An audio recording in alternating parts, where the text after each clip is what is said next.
Welcome to the Progressive Mind Show. My name is Senna, aka Alinko, and we are going to be talking to this great man this evening. Once again, you're welcome. Today is April 9th, 2024. We are already getting very close to the second week of April, and of course, this week or this month is also running very fast. All too soon, we are in April, and guess what? We're headed to May, June, July, and so forth. And once again, we want to remember that our time on earth, every second, every moment is very important. We just witnessed the eclipse yesterday. For those of you who were blessed to witness it, and one of the things that I was talking to one of my brothers today is the awesomeness of God. And I know a lot of people were watching it for what it was, to see the beauty of it and the majesty of all and of it.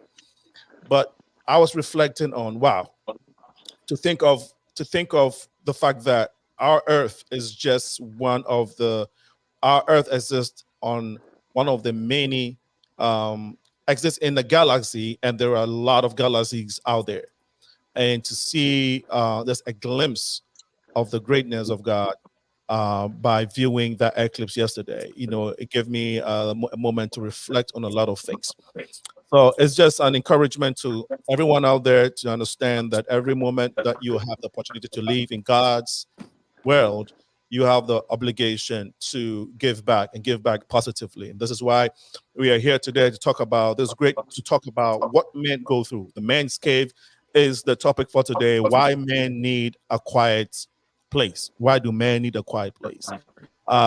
During this conversation, we'll also take the opportunity to talk about the businesses and some of the endeavors of those great men on the show. If you feel motivated or want to ask a question, the number is on the screen. We will give it out during the show. You can contribute to our conversation. Without much ado, I would like to go straight to our guests this evening and introduce gentlemen. If you're on Facebook, please like the page and share it, as well as on YouTube. We are on both channels as we speak, so please feel free to like the pages, share it, so we can collectively learn. This is your #1 community building platform, and so we want to take the opportunity to learn collectively. Now, I'll go straight forward to our guest and start all the way from the top. We have Brother Christopher Ross. He is the COO and co-founder of TEAC Group Corporation. Brother Christopher, you're welcome to the Progressive Mind Show. Thank you, brother, for having me. Yeah, it's a pleasure. And then we want to go to our next guest, who is in the person of Brother Ron. He is, sorry, I just missed that. So Brother Ron Robbins is the owner of AmeriSpec Chicago. AmeriSpec Chicago, and he is, it's also AmeriSpec Chicago Experience Home Inspections, LLC. He is the owner. Brother, welcome to the show. Yes, sir. Thank you much for having me. It's a pleasure. And then I know you have a little situation. That's why you are doing a show from your phone. You told me about it. Hopefully it gets sorted out before. That's why you were broadcasting from your car. So I hope that by the time we end the show, you will be able to get things sorted out. Next to him, we have Brother K. MENSAH. Brother K. MENSAH is also a first timer on the show. He is he's a general contractor and the owner of K Facilitech LLC Remodeling. Brother K, welcome to the show. Thank you, brother. Thanks. And then we have Fred WULFF. Fred WULFF is also a new I'll say the first timer on the show.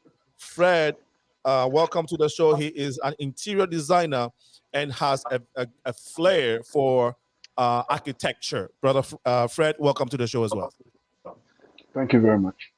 And then lastly, we have MC FANCTASY, who is the founder and he's the founder and the producer of Fantasy Island. Fantasy Island comedy is coming up. Watch out for that. We'll be talking more about it. Brother MC FANCTASY, welcome, and it's a pleasure to have you on the show.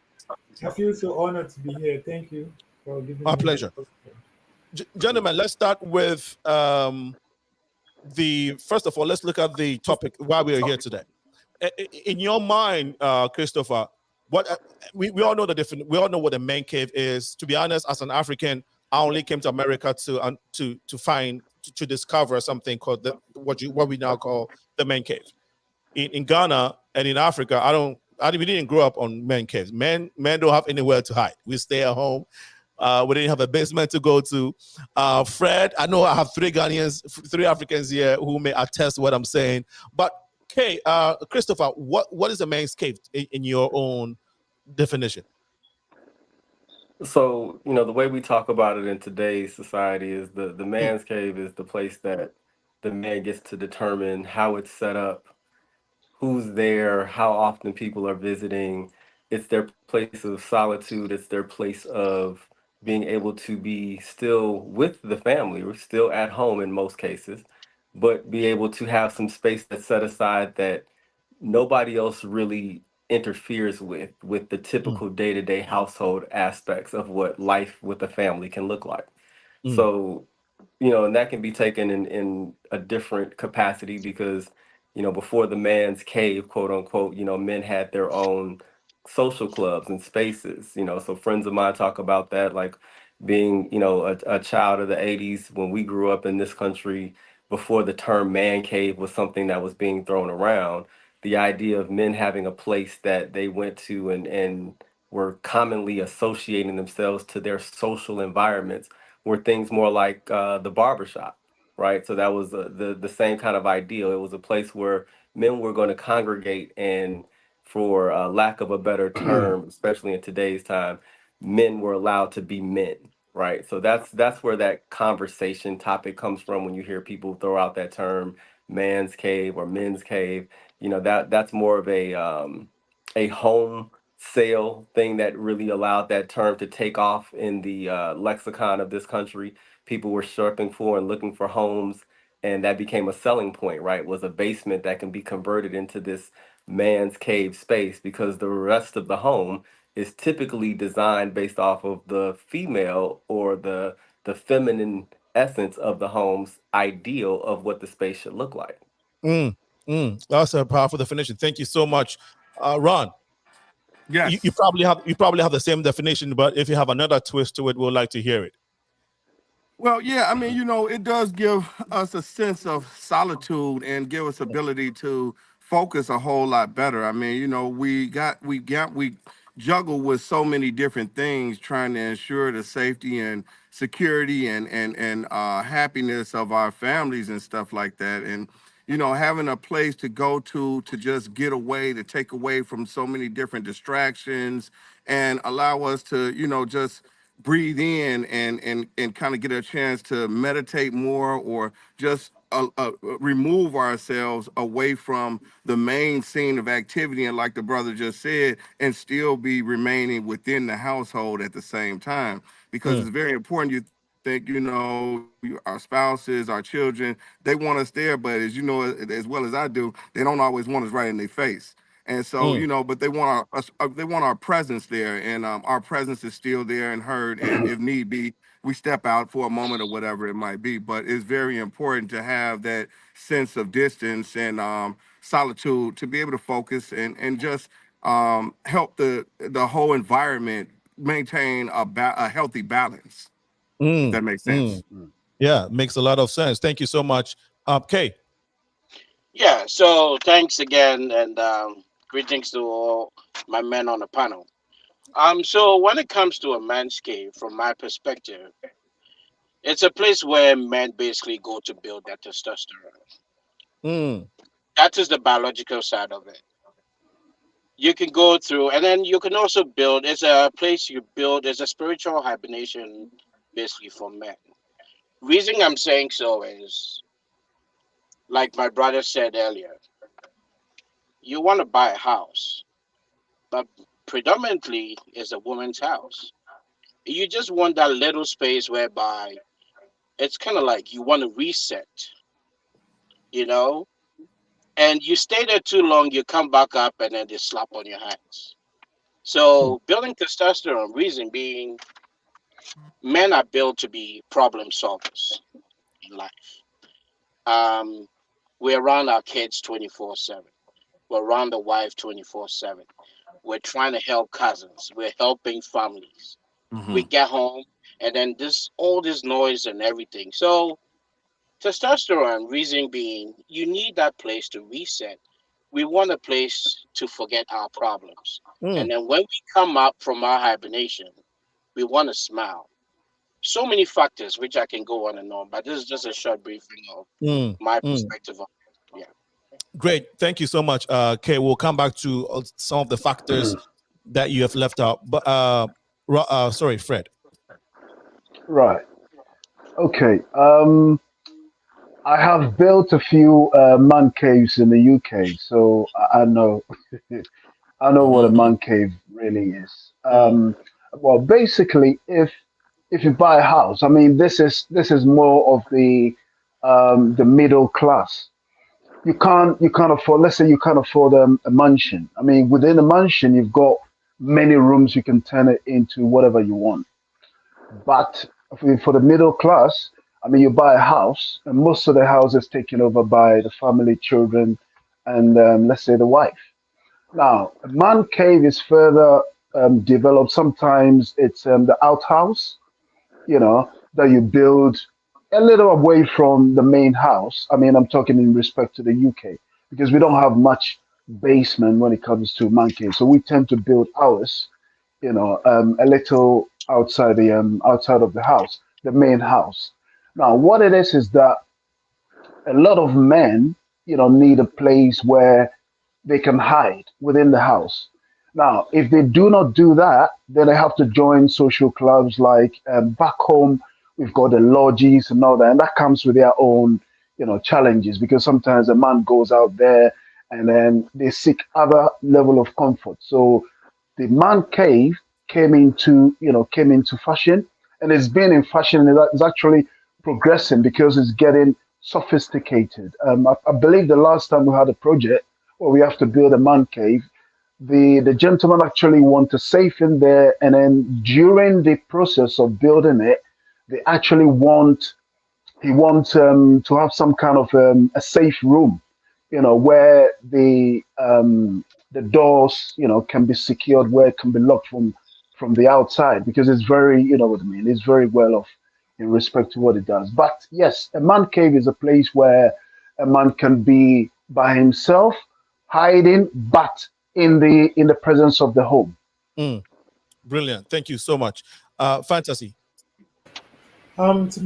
In my opinion, Mm, I believe a man's cave is somewhere, it's a place of solitude. You know, it could be anywhere. It doesn't have to be within the context of the house. It could just be your car. You know. Also, I feel like it's a place of reflection. right. Sometimes as man, we don't always get it right.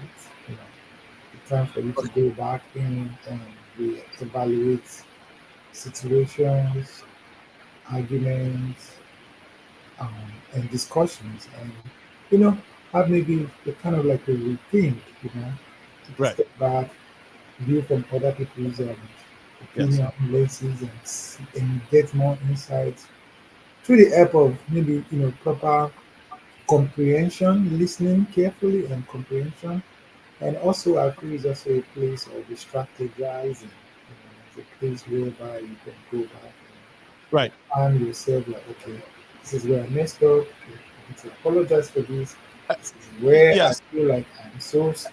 I need to Exactly. Hold on one second, MC Fantasy. We're getting a lot of feedback from you, so I'm gonna. You might want to look around and see what noise there is coming through. While we go to the other panelists, please see if you can work on that. Awesome. Great. Now we got it. And then if you can speak up just a little bit for us. Thank you. Can you hear me now? Is it better? No, the noise is still there. So Okay. see if you can check it. We shall be right back. We shall be right back with Mr. Fantasy. But what I also want to find out from the rest of the panel is that, okay, great. So we've all given our versions of what a man's cave is, and I really appreciate that. One somebody just shared with us here. She says, "Hey guys, please be open and honest for the single women and married women can so single women and married women can learn and understand. Thank you in advance as I am speaking for the single ladies." Okay, and hopefully, hopefully, the married women can find this useful as well. We've given our own versions of what man cave means to us, and of course it encompasses the actual definition out there. So thank you all, gentlemen. Okay, aside, before we come back to the issues again, you are the CEO and the founder of a huge organization. I don't think your work transcends beyond the states in America. And so I'd like you to expand a little bit on what it is that you do with your business. B, right? So, um, oh, that's sorry, No, no, I'm sorry. That was for Christopher. I'm sorry about that. Christopher, right? Right. Oh, no, no worries, brother. So yes, with T Group Corporation, my wife and I started this company 2017 in regards to some of the ideas and things that we had seen and experiences that we have had in corporate America, and wanted to create a resource for individuals like the ones that we had seen and had, heard the war stories of the trials and tribulations that they had gone through. So when we started the company, we were primarily focused on the areas that she and I had had our own professional successes and pursuits in. So technology, education, and working with artists and artisans, right? And that led us into getting into distribution of products. And we started with beverages, and that was in the alcohol spirits category. And then we branched out from there. And actually, my wife is in the process now of building out our health and wellness catalog. So our goal as a distribution company focuses on the things that we saw as the biggest problems for the individuals that we did work with or worked for in corporate America, which was the representation and the information exchange. So if you were a black owned, brown owned, or female owned business, we saw a great divide between the information that was exchanged even freely with these entities and the way that these entities or these individuals who were looking to start these entities were being guided or even worked with in some capacity by some of the professionals that they were trusting. So as consultants, we are there to help guide them in the decision-making process. We're there to be a liaison for them in their relationships with their attorneys, with their CPAs and accountants, and all of the other facets that there is no real training ground for. Even individuals that are my colleagues that have gone into business from business school didn't get some of these lessons, didn't get some of this information imparted to them. So we found it to be a very necessary lane to fill, and we've had a great deal of success in filling it. And yes, we have worked with entities around the world, and we are in the process of importing products from around the world. So we do find that the conversations that we have with the individuals that are related to these businesses do have a lot of commonalities. And that's why I was very interested when you had the conversation with me about being on this panel in this conversation, because I do believe that it stretches across all types of bounds and lines, whether you talk about it from a domestic or an international standpoint, as Right. well as it doesn't really matter the man's course of business, whether he is a contractor that swings a hammer all day, or he is a CEO that lives his life one conference call and one meeting at a time. The return home still has the same value and still needs the same value add. And that's what a lot of men have turned to that man cave to be, is that place where, as a lot of the brothers and myself have already said, can retreat back from the world, because it is very much so a stress relieving idea to know that when you come home, not only are you coming home to your family, but you also have a space within that home that is completely curtailed to your own behaviors and your own needs and desires. And it's okay for that to be ahead of anybody else's when it comes to what happens in that space. Right, right, right. We will have time to come back to some specific services and how people can, be benefit, how people can benefit off of your business and vice versa. So thank you for sharing, brother Ron. You run your own business as well. We would like to know what Amerispec Chicago is all about. Yes, hi. So yeah, it's a Mirror Spec Chicago Experience Home Inspections. We're based out of Chicago, Hmm. and we are local to Chicago. Um, we service the home inspections for residential properties as well as commercial properties also. Um, I work a whole lot in the Hyde Park area, Bronzeville area. Work with a healthy amount of different real estate professionals, but our main point is to be able to help persons through their home buying purchase process, or whether it's a commercial process, a purchasing process as well.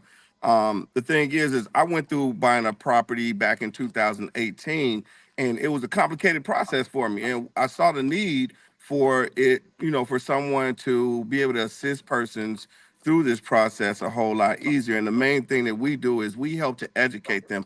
You got to think about in any kind of process you go through in life, you have to have the knowledge of what it is that you're going through in order to process it better. And so we give them as much information as we can according to different safety and security issues going on with their home and the commercial property that they may be purchasing, so that they can make a well-informed decision on something that's probably going to be the most valuable investment that they make in their lifetime.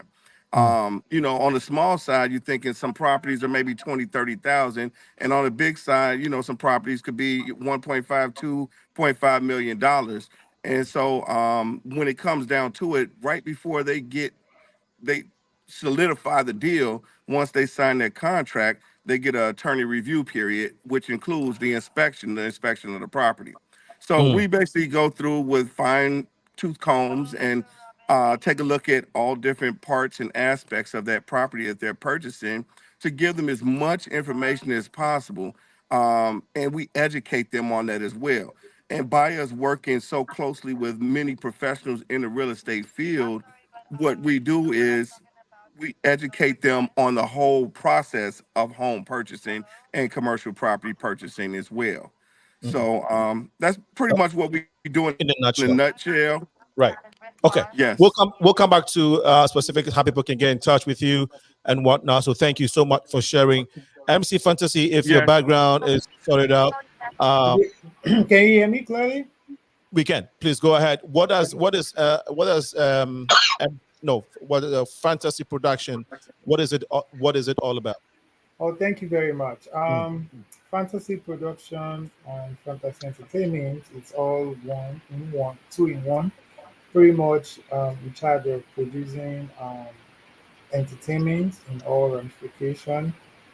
It's an entertainment company that facilitates and help with both planning of weddings and of course hosting weddings. Be it we're looking for a comedian, a DJ, or a priest who can join people together on their beautiful wedding day. Um, and also we bring together comedy concert and show. Like the next one we're having is on July 7th here in Chicago. So we're bringing entertainers all from all over the world to converge and celebrate culture, celebrate African culture, celebrate Black African American culture, and it's. I feel like a lot of people, families, work so hard, and sometimes you just need some time to unwind and just, you know, do something that will help you relax and calm the tension. So that's what Fantasy Yoga LLC is all about. Great. So we are going to be talking about the specific dates, and we apologize for the feedback. It looks like there is some technical glitch, so the reason for the constant glitch from his feedback, I mean his background, but we will be looking at the comedy show that is coming. I think that I don't know how many African Americans have experienced African comedy in Chicago, but we do have some very, very great comedians within the African community. So we'll be inviting the diaspora to come and witness. So, like you said, we can all celebrate and bond as a collective a collective group of people with the same heritage, and this is what we are all about. So, thank you for sharing with us. Now we have two more brothers to tell us about their businesses and then we can dive into some of the uh, some of the details of why men need a quiet space or quiet place sometimes. K Mensa, please. Yeah, so my name is Kay, owner of Kay's Facilitech LLC. I'm based in Ohio, Columbus, a little bit outside Dublin, Plain City. I'm a general contractor, licensed, bonded, and insured. I remodel. I basically make people's dreams come true. Um, my expertise basically is just interior remodeling and then give you advices as into rental if you want to get into rental businesses. I have a few rentals which I operate myself since 2011, and it's very beneficial. So I basically work in the same line as our brother who does the inspection. Most of the things that he does, I have a knowledge about it, but they do actually save you money getting a house, Mm. giving you the intricacies of the quick fix and not fit quick fix and give you a bit discount or tell you which ones are better. So it's basically in a construction line. That's what I do. So if you know anybody in this neighborhood or area or zip code, just reach out to Progressive Show and you can get in contact with me. All right, so we have a lot of home builders, so they know firsthand what a man cave stands for and what it means, and it wasn't on purpose. We, when we chose this conversation to have, it just so happened that some of the brothers happen to be in the field, so this is very dear to their heart. Thank you for sharing, Kay. Fred. Yeah. Right. So, yeah, my name is Fred Wolf. I actually started my working life as a professional model in Ghana, and then I moved over to the UK, and I trained as an interior designer with some amazing building, companies. So I've actually worked in different facets of industries in the UK. I mean, sometimes I'll train, I'll, come out depending on what's going on in the home. Let's say we've had a new baby born and time requires that instead of having a stranger to care for the children, I may have to change what I'm doing in respect to career or occupation. And so I'll quickly train as a nurse or something, and I'll work as a nurse or a carer or something until that period is over, and then I jump into the building industry. But yes, I'm a trained interior designer, but I do work with this company that was more into building wonderful homes. I mean, nothing I have seen before I joined them. But what is very important is that most of the knowledge I have acquired or collected in the diaspora or in the West is mainly for Ghana. I'm collecting most of the knowledge I can to serve my country back home because when you know something beautiful that can actually benefit your people, you don't just exchange money in hands, with it, but instead you want to take some of the knowledge back home. So I'm involved in this, boutique hotel in Ghana, which has a helipad, indoor swimming pool, and those kind of feel to it.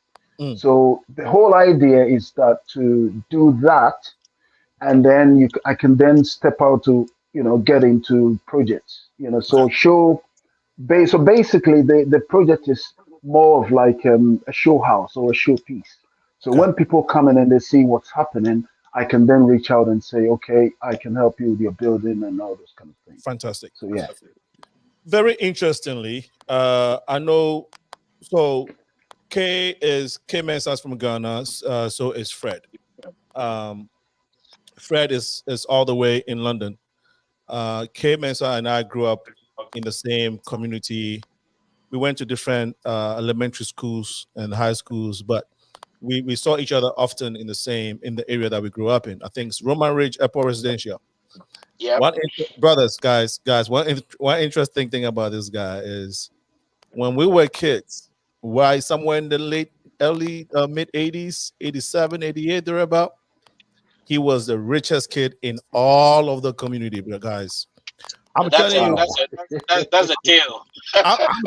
I'm telling you, hey, brother Christopher, this guy was driving Range Rover in around that time, so you know what I'm talking about.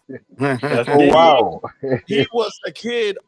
All the girls would flock to. Everybody wanted to be around Big Daddy. He had the That's a best, story tale. bro. He had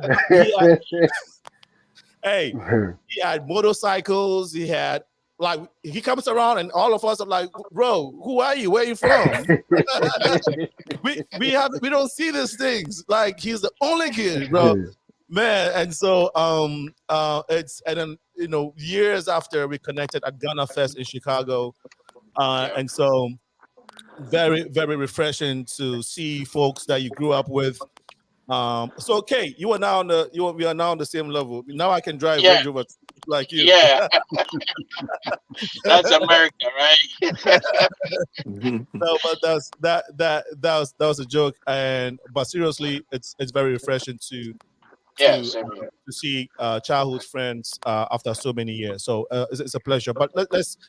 Uh, so the reason why we're here is to see or to have these conversations that bothers men that so often we are not able to voice them out to even the closest persons to us, be it our wives, sisters, mothers, and so we need places where we can go and voice them out.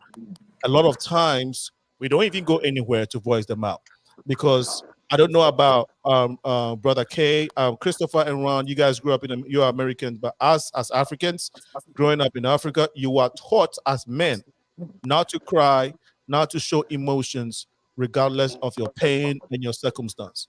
So you have Yep. to swallow all these things and make sure it doesn't matter the situation. You have to stand firm. And so, but the effect, the aftermath of all of this, we don't even know how it affects us. So let's start with Christopher. You started with brilliant point, all of you.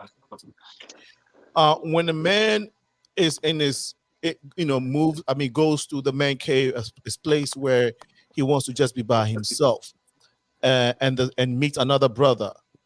What are some of the intricacies things that you'd like to discuss and talk to another brother about that you feel that he only can understand, because the women around you may not necessarily see it from the light that you from the perspective that you're coming from. What are some of these things, Christopher? So, I mean, we can start with just the basis of how conversation sounds, right? Yes. So you can use tones and word choice with your brothers, with your homies, with your guys, Mm. in a space where you know that the conversation is only for the ears of those selected few, of those chosen that are participating in that moment. And even in just being able to not have to change the thing that you were going to say or to rearrange your word choice is another way of just being able to have a comfort level in your general release of vent of explanation of even about the topic that you might already be wound up or upset or pissed off about, right? So when you talk about mental health, and that's become much more of a common thing, over the last, I would say probably 5 to 7 years internationally, and maybe, 7 to 10 years in this country, that the conversation around mental health, especially in regards to this type of mental health care, wasn't something that any of us had any conversations with. I grew up with my father in the house. Never once did my father tell me that, there's a place that you need to go so that you can release your anger or get a chance to vent about how your day was. No, you were Mm, taught to take it on your chin, mm, and what don't kill you makes you stronger. As long as the sun is at your face and the ground is beneath your feet, you got to go out there and do what you're supposed to do and be a man about it. mm, And that processing didn't allow any conversation about mental health, right? There wasn't something that was even a inkling of a conversation. So nowadays, to be able to even talk about mental health and finding a place to groom and take care of your mental health is really what we're talking about. And that's the key to it, is that there's different conversations that are going to resonate and allow you to get out what you're trying to say differently, right? Like you can have a conversation with the love of your life, and it can be about the same topic that you just had with your closest ace, one of your closest brothers. And it's the same topic, but it's going to sound different just because of the style of conversation that you can have. And Mm, being comfortable in that nature allows for a different type of feeling in that release. It's not that the conversation with your significant other is of less value, at least not in my experience of those that I could say I have conversations like this around or with. It's just in the sense that there is a difference. And some of that difference is necessary, right? From what brother K Mensa was talking about in regards to the testosterone aspect, right? Like mm, women want men to be men. mm, So a lot of times the idea that you can get this type of an emotional discord out isn't necessarily the thing that all the time gets read the right way, right? Like I've had friends that have told me that they tried to communicate something about an emotional experience or about an emotion that was brought up through an experience and didn't get the reception that they thought that they were entitled to or thought that they should get based off of mm, the relationship that they have with that significant other. And a lot of times when we get to breaking down the conversation, you realize that it's the actual style of the conversation that really created the disconnect between what they were hoping to get out of it versus what they thought they were going to get out of it and what they actually got out of it. mm, So that's my basic intake on that from my experience that I've had. And the man cave, whether it's at my brother's house, when he was one of the first people that I knew that got a house big enough that he could have something like that in the house, right? Like that was a very new thing for us, the idea that this was a space that he was going to have, and that nobody else was really going to be down here. And what went up on the wall was all his decision, and how this bar is set up is all his decision. That was a very new thing. Like that's not something that I can say we grew up with at all, at least around the people that I'm familiar with, in this country. So mm, that idea is very new still in that aspect. And there's a lot to be said about where we've come, as a society, where we're even in a place where that conversation can be had and not be taken as a way of saying that, there's a negative sense of having a place where you can feel comfortable talking about things like your emotions, your feelings, how things impacted you, or just being a place that you can go in solitude and deal with those things without having to mm, present the rest of that to the world. So I mean, that's powerful in itself. mm. Yes. Thank you so much for sharing, brother Kay. Uh, Yeah. what are some of the conversations that you find very hard to have with your significant other, even mother, that you feel a need to be in your own space or to be with another man to be able to convey that type of conversation to bring you the relief that you need? What are some of those hard conversations? Right. So again, back to men are basically oriented around testosterone, and women are estrogen. Right. Mm, Men. Some people have what we call hobbies, but because men sometimes we work too hard, we mm, don't play something like golf. Golf, somebody tells you they go, or maybe say the rich folks say they're going to play golf. They're not just going to play golf, but it's a man cave outside of the house, mm, whereby they can shoot at the ball, yet be able to relate to a brother and say, hey, this is what happened. I'll give you an example. Let's say you get home so tired from doing any work, and you get home with your wife laying on the bed all ready for you. But your testosterone is not, it's so low, you, even your mood changes. You're mm, not ready. But because you don't want to kind of like ignore her and say, I'm not doing it, you do something. And then within a short while, she's like, is that all you can do? So in the man cave, right, it's mm, like you go to de stress. mm, It's like I don't know if you see a fire tender spraying that foamy thing on a plane or on a fire. Mm. You can wash it with all you can, but until that water is washed off and it's clean, you cannot touch whatever the product is. So Mm. for men, in the man cave, let's say you come visit me, I can relate to you and tell you, hey, do you remember when we were growing up?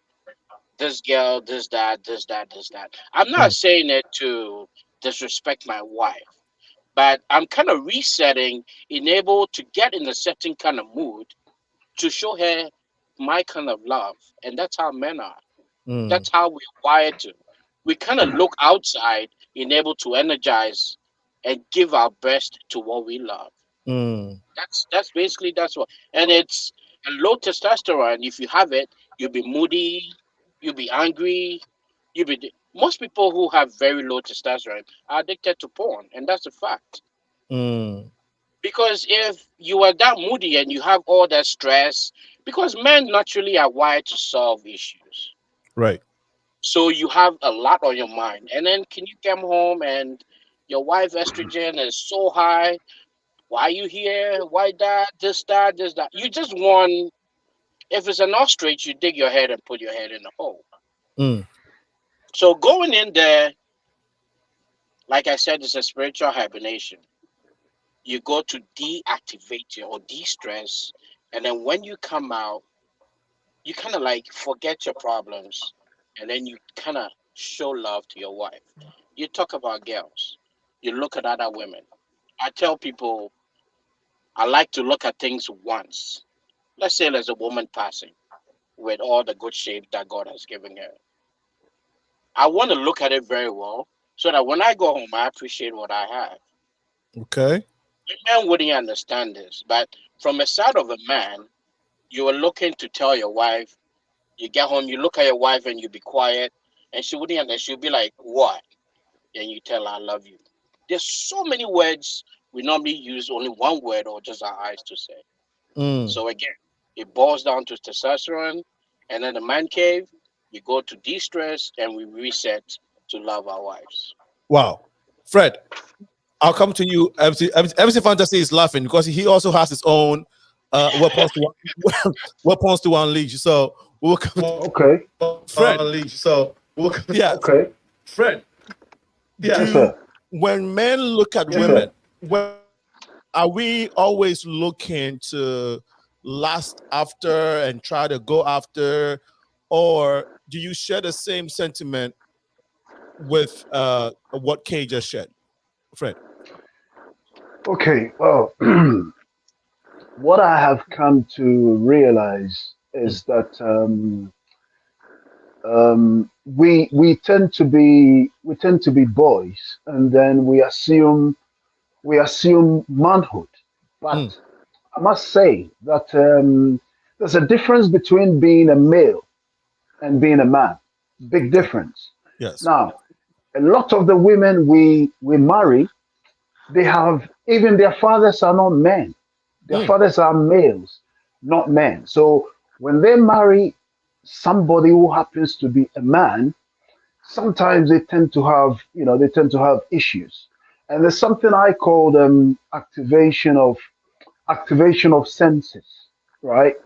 That until until you activate certain things around you. So let's say you have somebody who I won't say pretend, but pretends to be a good friend or a Mm. close friend because they are very much closer to you.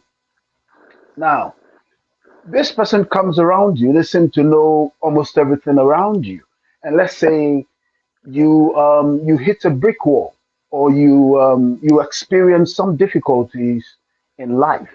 Now, sometimes because maybe you tend to present only cake to this person, and let's say around you there is no more cake. What you've left around you are stones.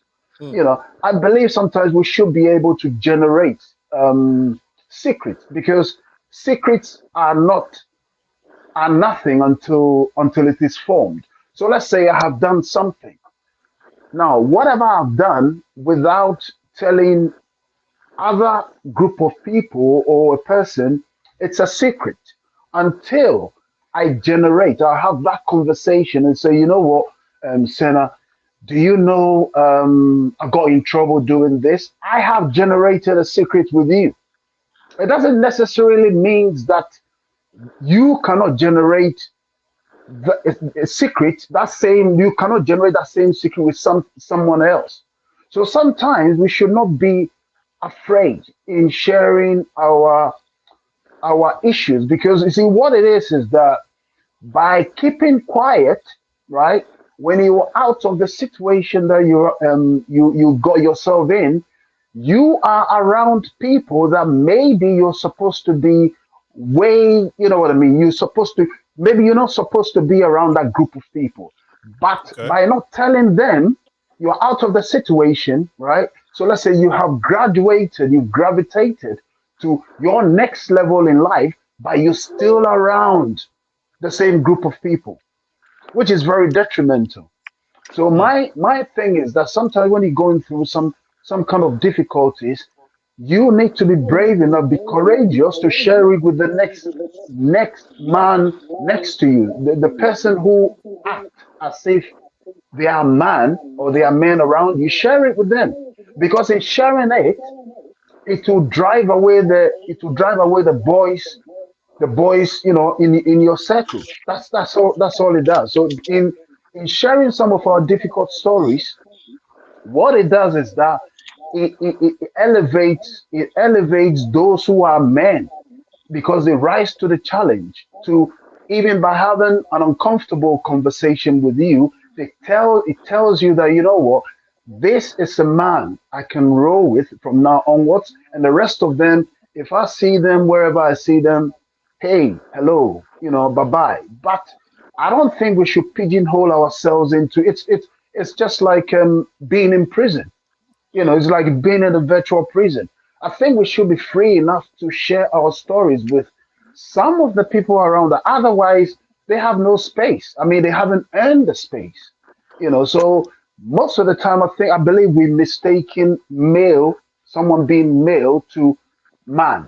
Okay. And some of the women that we even marry, they have not even encountered what a man is. Mm. What they've encountered, even their fathers were males, not men. Right.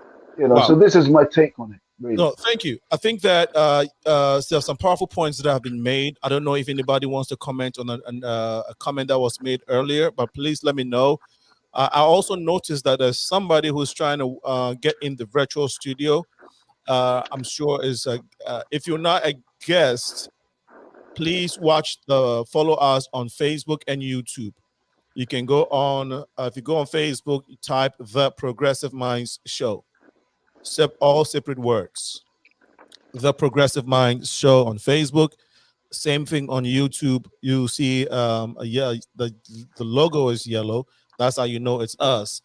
And you can watch the live show there. If you are in the virtual studio, you may not be able to have the full experience.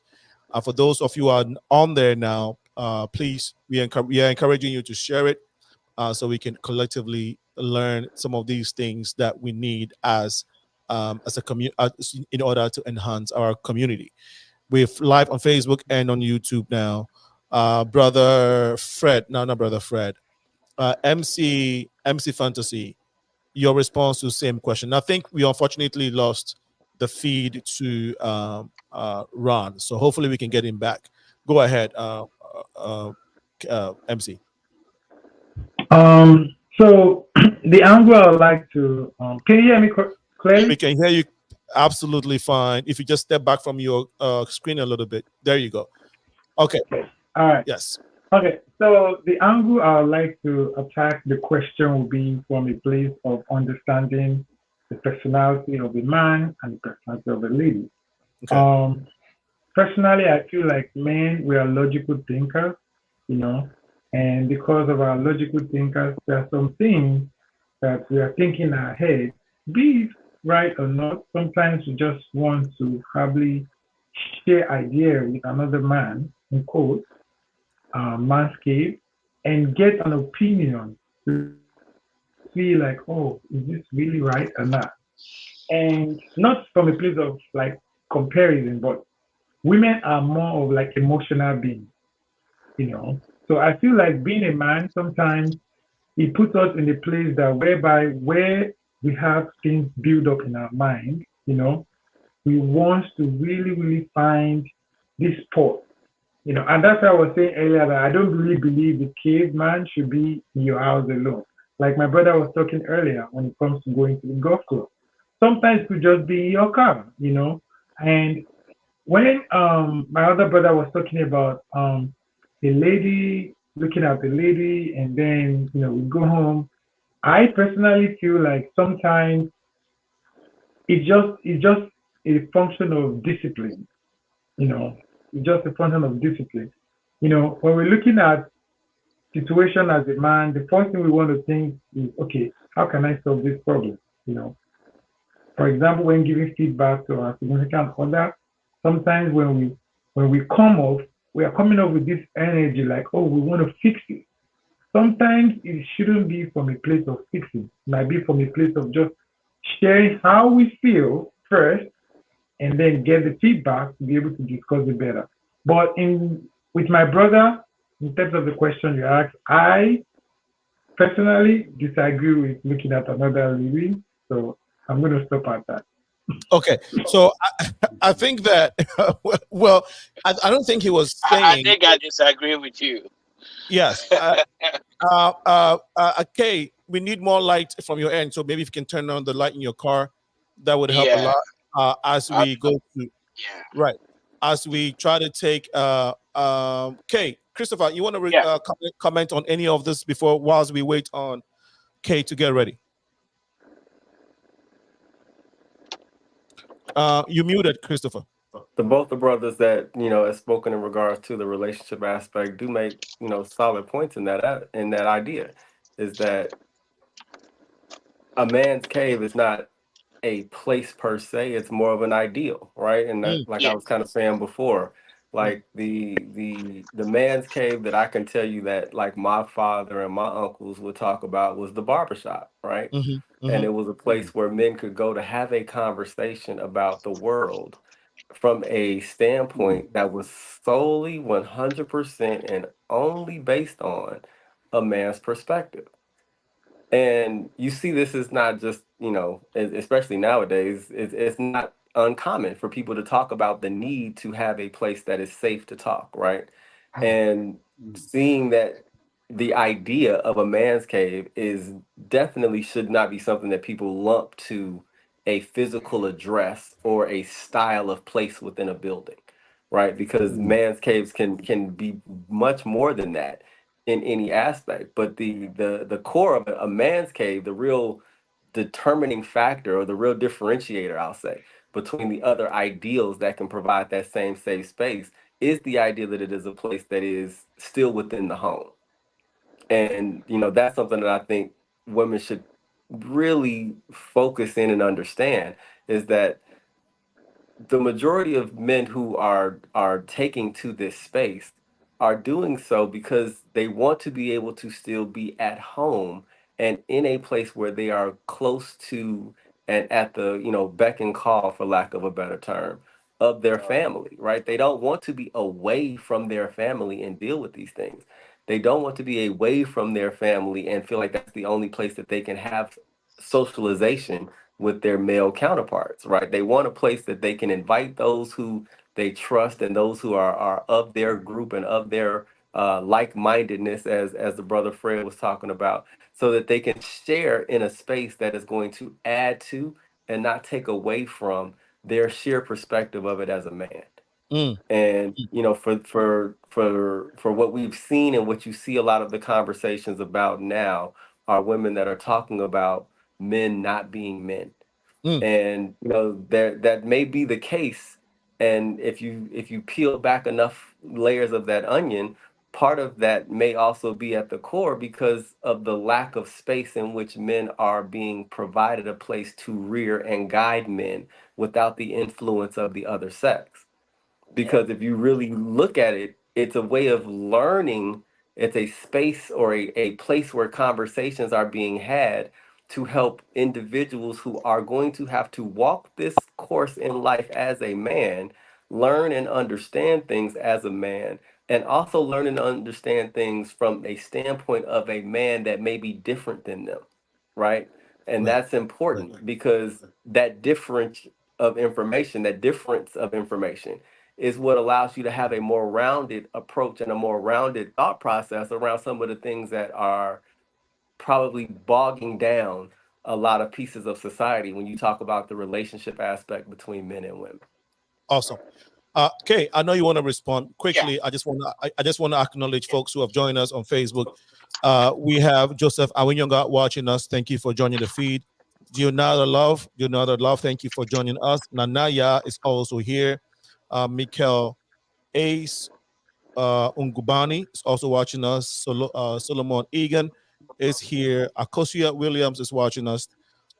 Eddie Montana, what's up, brother? And then Fasika Yerga is also here.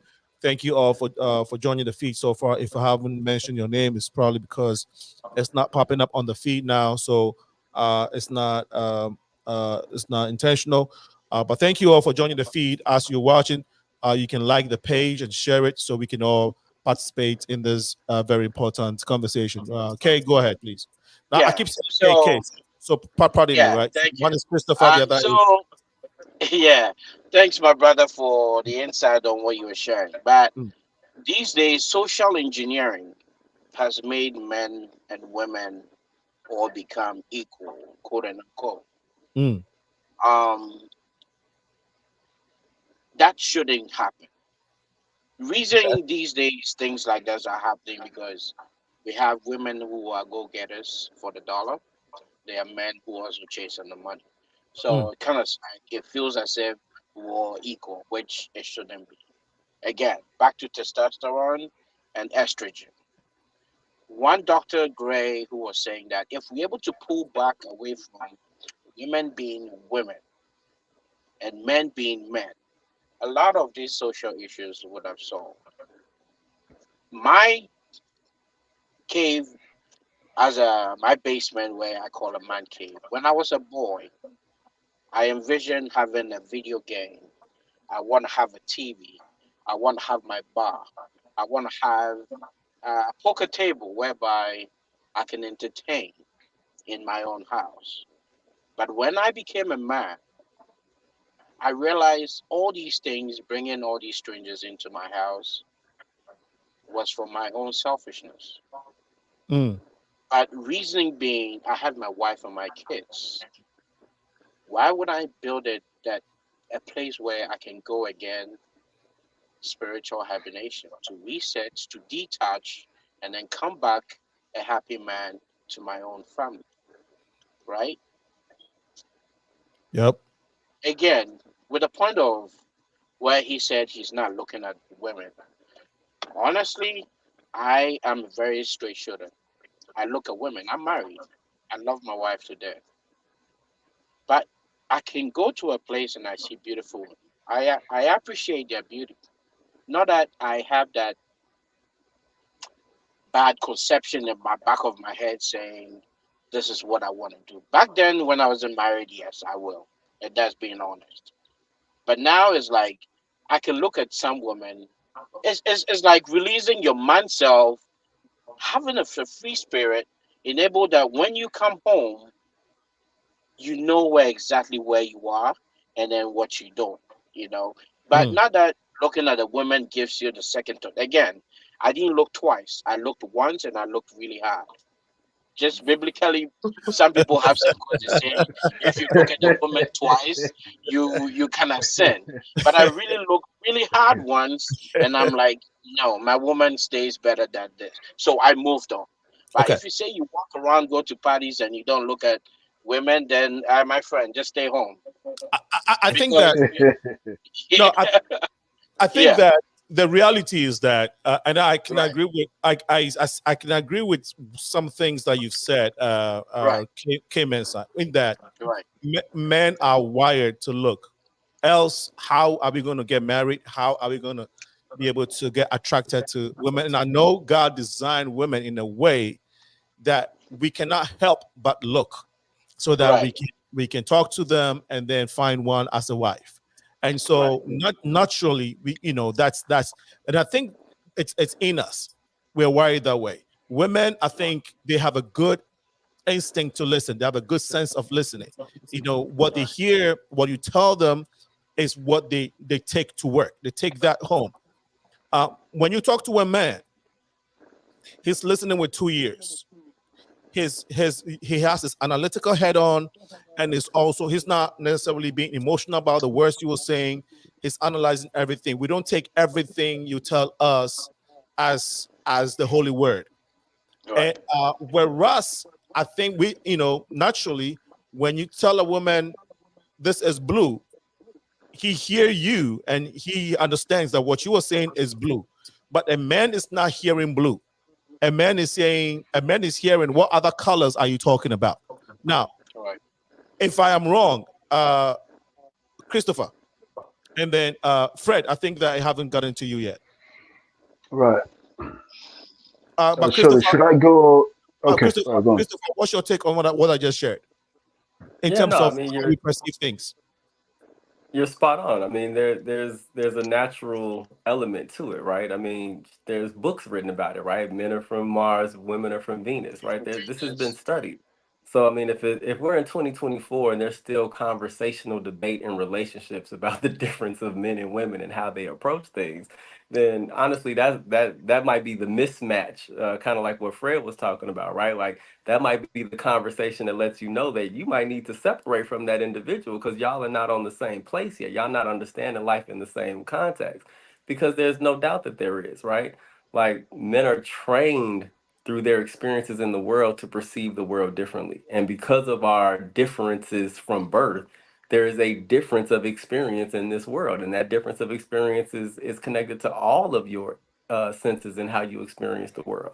So anybody that doesn't acquiesce to that at minimum, I mean, they're just not paying attention to the facts that have been pro- just, amounts, massive amounts of data and reports and things that have been done, both from a psychoanalytical standpoint as well Mm, as from the physicality of studying emotional standpoint. right. That completely, debunk that idea. Like, Mm, absolutely, as a man, first off, let's keep it a complete buck. Women look too, okay. right? Yeah, they Like do. this Yes, isn't this Yeah. the to have anybody tell you anything different is lying to you, right? that's Like true. and my Yeah. wife wasn't the first woman to admit that to me, right? I had Right. had plenty of relationships where women have admitted that they're just as much of a species or part of our species that is um entertained at minimum by what they see just like we are.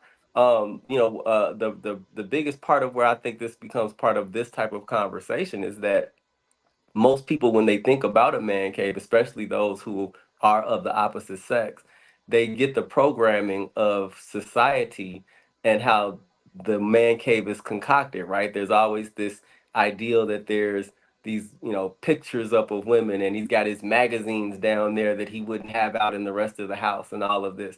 Like Okay. that's not the case in point of everybody's experience with that. But Right. in the actuality of relation, yeah, there is a difference there. And a woman that is going to, necessarily hold you in a different light because you have the ability to admit that this is the honest aspect of your physical expression of how you are wired to operate in this world, then that in itself probably tells you you're having a conversation with someone that you're not matched with appropriately at that time. And that Right. might mean growth on your side or growth on her side, right? I'm not pointing fingers, but what Yeah. I am saying Right. is that does definitely say that there's a disconnect in where Right. you both are seeing the world. And Wow. unfortunately, that vision of the world doesn't match what a lot of study has already proven is correct about the world. Yeah. No, this is great. Thank you all so much for sharing. I know Fred wanted to respond to what has been discussed so far. I like to remind our listeners and audience that this is the conversation about what it means to us when a man says the man cave.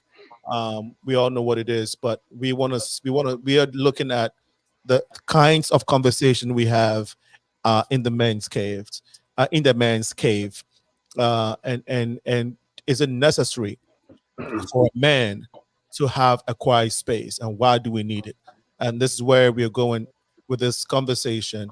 there's a need for us to look at these things that we sometimes don't air out in public, but we talk about in private a lot of times. If you just join us, this is the Progressive Mind Show. Invite a friend to be part of this conversation. Fred, go ahead. Okay. Now, there are a few things I would like to emphasize on what has been said. Now, I don't believe that sometimes we look at the code and some of the things we say. Now, we are discussing man cave. Some of us are still on social engineering. We're being pulled back, Now, you see, being a man, even when you're used to a saying, a quote, that was quoted by someone maybe 1,000 years ago, maybe 100 years ago, maybe 50 years ago, or maybe 10 years ago.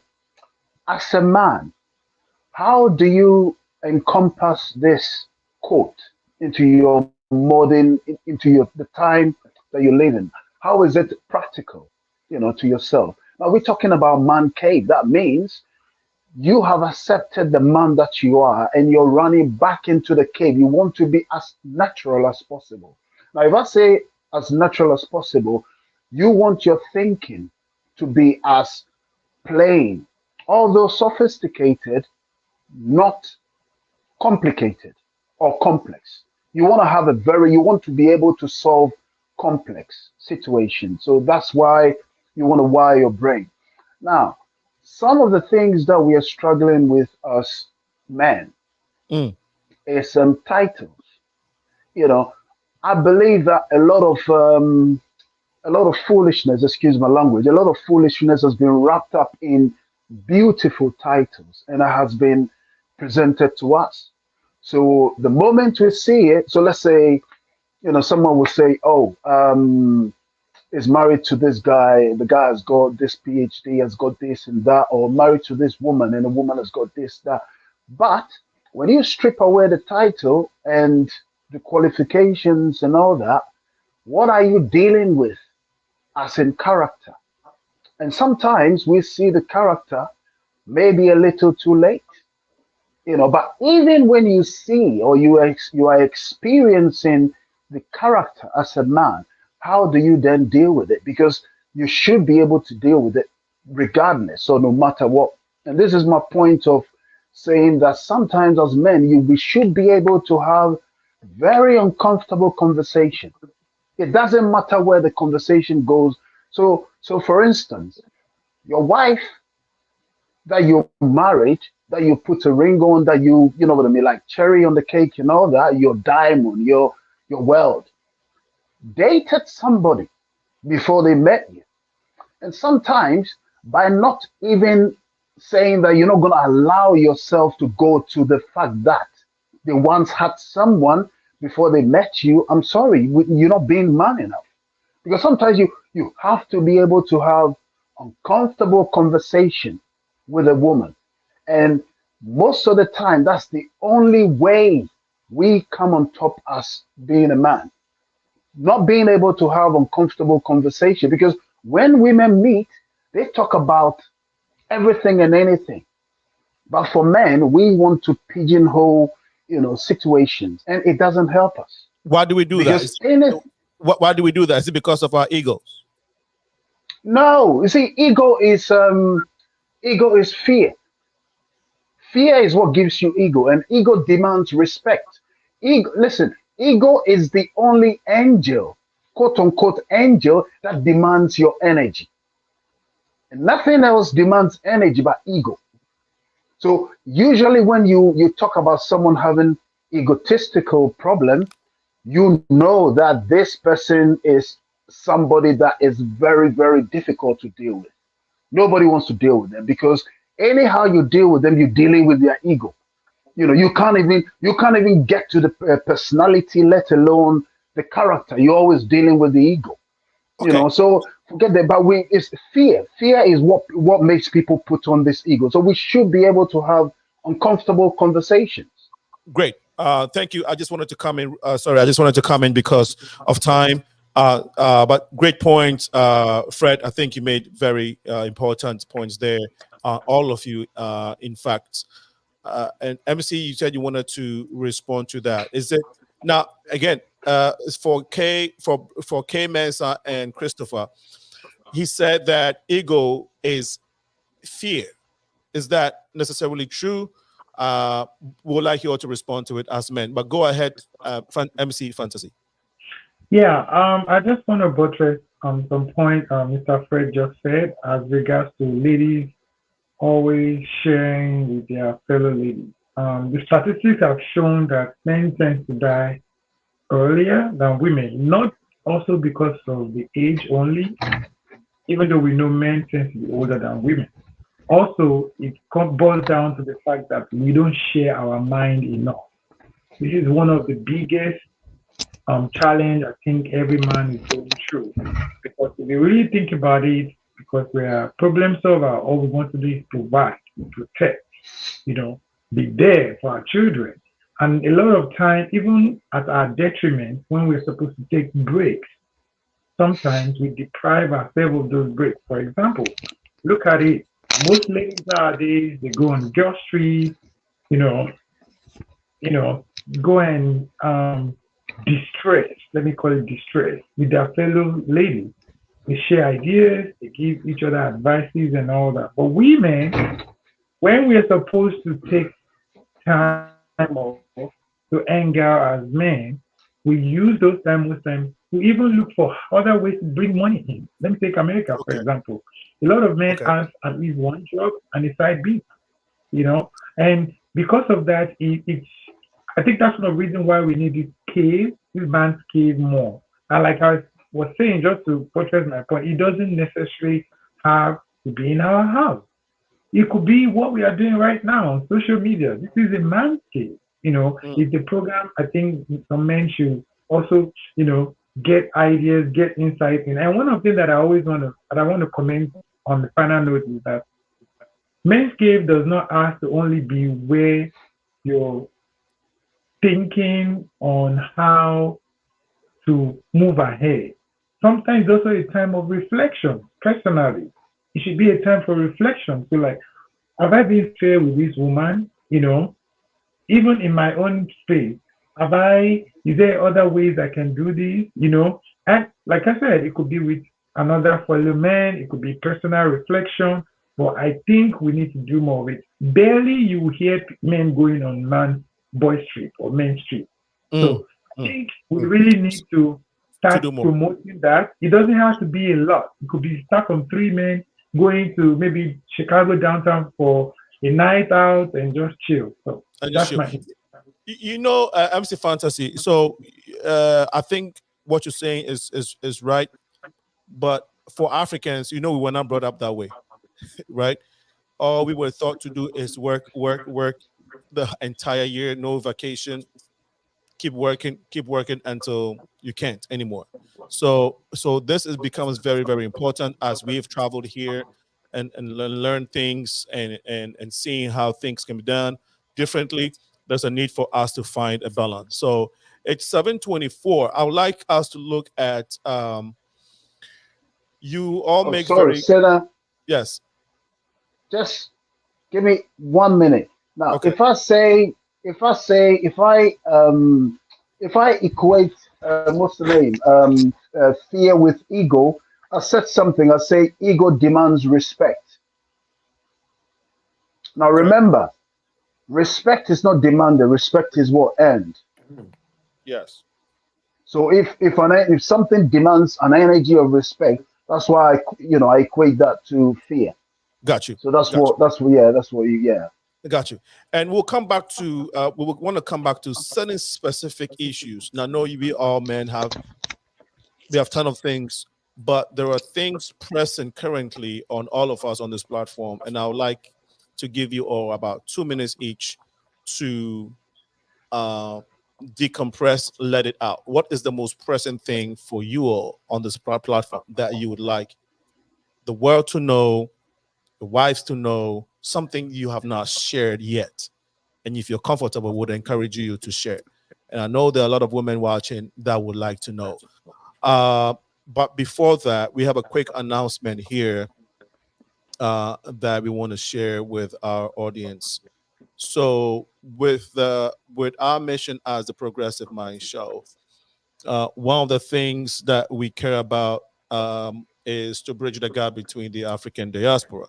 And for those who have followed this platform for some time, you've seen the work we have done and have been doing for the past 7 years. One of our work, or one part of our project, is the exchange ceremony, a vehicle or a platform that we created to connect the continental Africans with the diaspora in a way that can enhance our solidarity, provide healing to our people, and also show the next generation, the future generation, that if you're a black person or if you're a black child in America, your blackness that is not limited to the walls of this country but goes beyond. The black race or the African heritage is huge, and we all belong to it. And there's a need for us to understand and recognize and respect each other's unique cultures, even as we see it through one heritage. And so that is the essence of the exchange ceremony, a platform created to provide this and also restore the royalty of our brothers and sisters in the African American community. So this coming June, from 20th through the 22nd, we have come up with a program that we do annually. It's our fourth annual celebrations of the diaspora, where all the communities that make up the diaspora community will come out to express their cultures through food, dance, fashion, and our king from Ghana is coming. One of the kings in Ghana is coming to help us in coronating African Americans as kings and queens. So we're going to be selecting a number of people who we deem have affected or impacted our communities in a large manner, folks who have excelled in their line of work. And we're going to be crowning them the African way. We're going to be adorning them, bestowing royalty titles on them. This is very, very necessary. As Africans, there's a need for us to reach out to our brothers and sisters in the diaspora, understanding that we have been separated for over 400 years. And we, being the motherland, need to reach out to our brothers in the diaspora and welcome them and into our fold as Africa, welcome them back to our land, and welcome them with our culture and our royalty. And so join us this coming June. It is June 20th. We're going to have a business meeting. So we're actually extending this invitation to all the businessmen on this platform, those who are here in Chicago that can make it. We are merging business folks from Ghana, Africa, and the African American community, because understand that in this modern world, if we're not doing business among each other, we're shooting ourselves in the foot, because we all know firsthand that China, that has no connection to Africa, is on the continent at, big time and doing business everywhere. They are actually learning our languages, they're learning our culture, and very soon they're going to become politicians who are going to make laws, and it would impact greatly not only people of Africa, but people in the diaspora as well. So if China, Russia, and Europe and everybody else is doing business with Africa, why not our own people? Why not African Americans? We should not only go to Ghana for tourism reasons. There's a need for us to understand that this is a time that we also start taking hold of the resources, because it's your heritage too. So 20th, we're going to have a business meeting.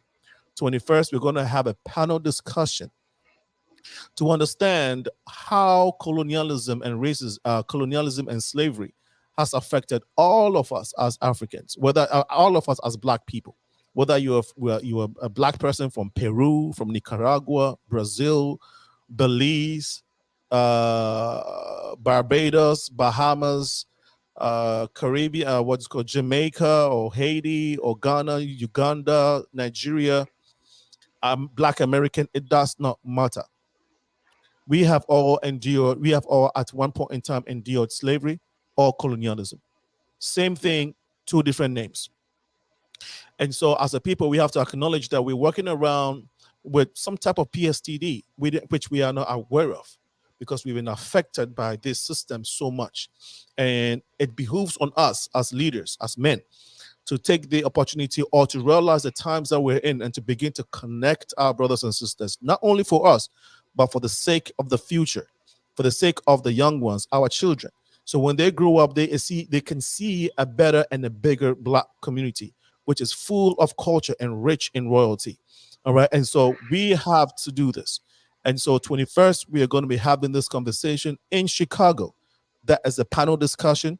We're also going to talk about the Sith region. A lot of you don't know what the Sith region is, but these are conversations that we need to be having. We're going to delve more about what the diaspora means, what our culture and history is on the 21st. And we are looking to bring Dr. Umar Johnson here in the city of Chicago. So make a date with us on the 21st. Then on the 22nd is where we culminate. We all come together and engage in the celebration of our food. We're going to have Taste of the Diaspora. We're going to have the dance performances from all the cultures representing the diaspora. And then we're going to have a fashion show to display our beautiful colors. These are the three things all Black people share in common.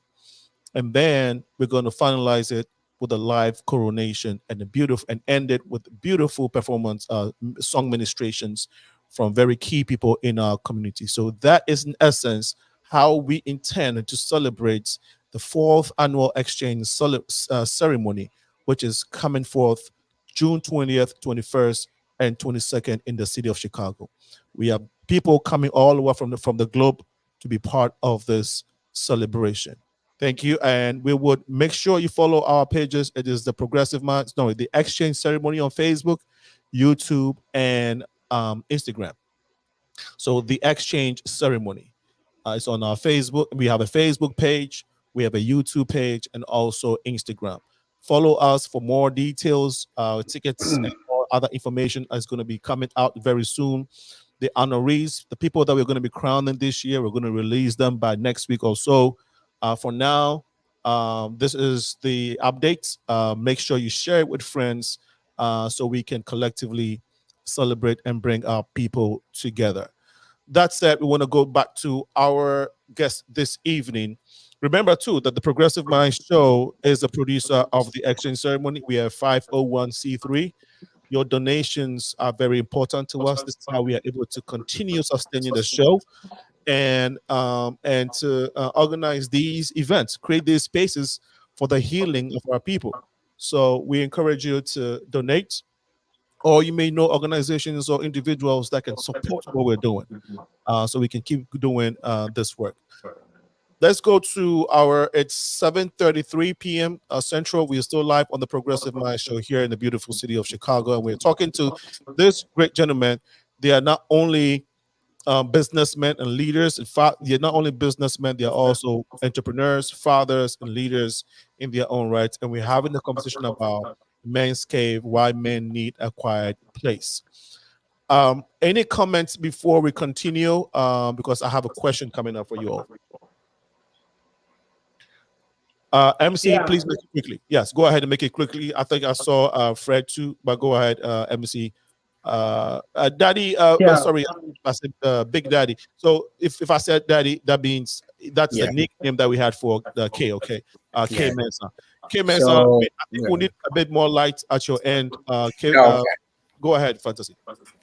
Okay, so back to your question, the things that I would like to share as a man that I think how I like people to know as one of the struggle that from my perspective, from a man, is first of all is the issue with delivery.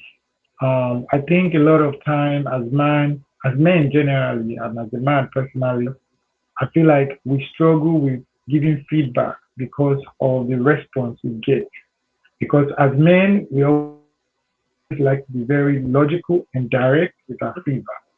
Some of my brothers were talking earlier about letting men be men.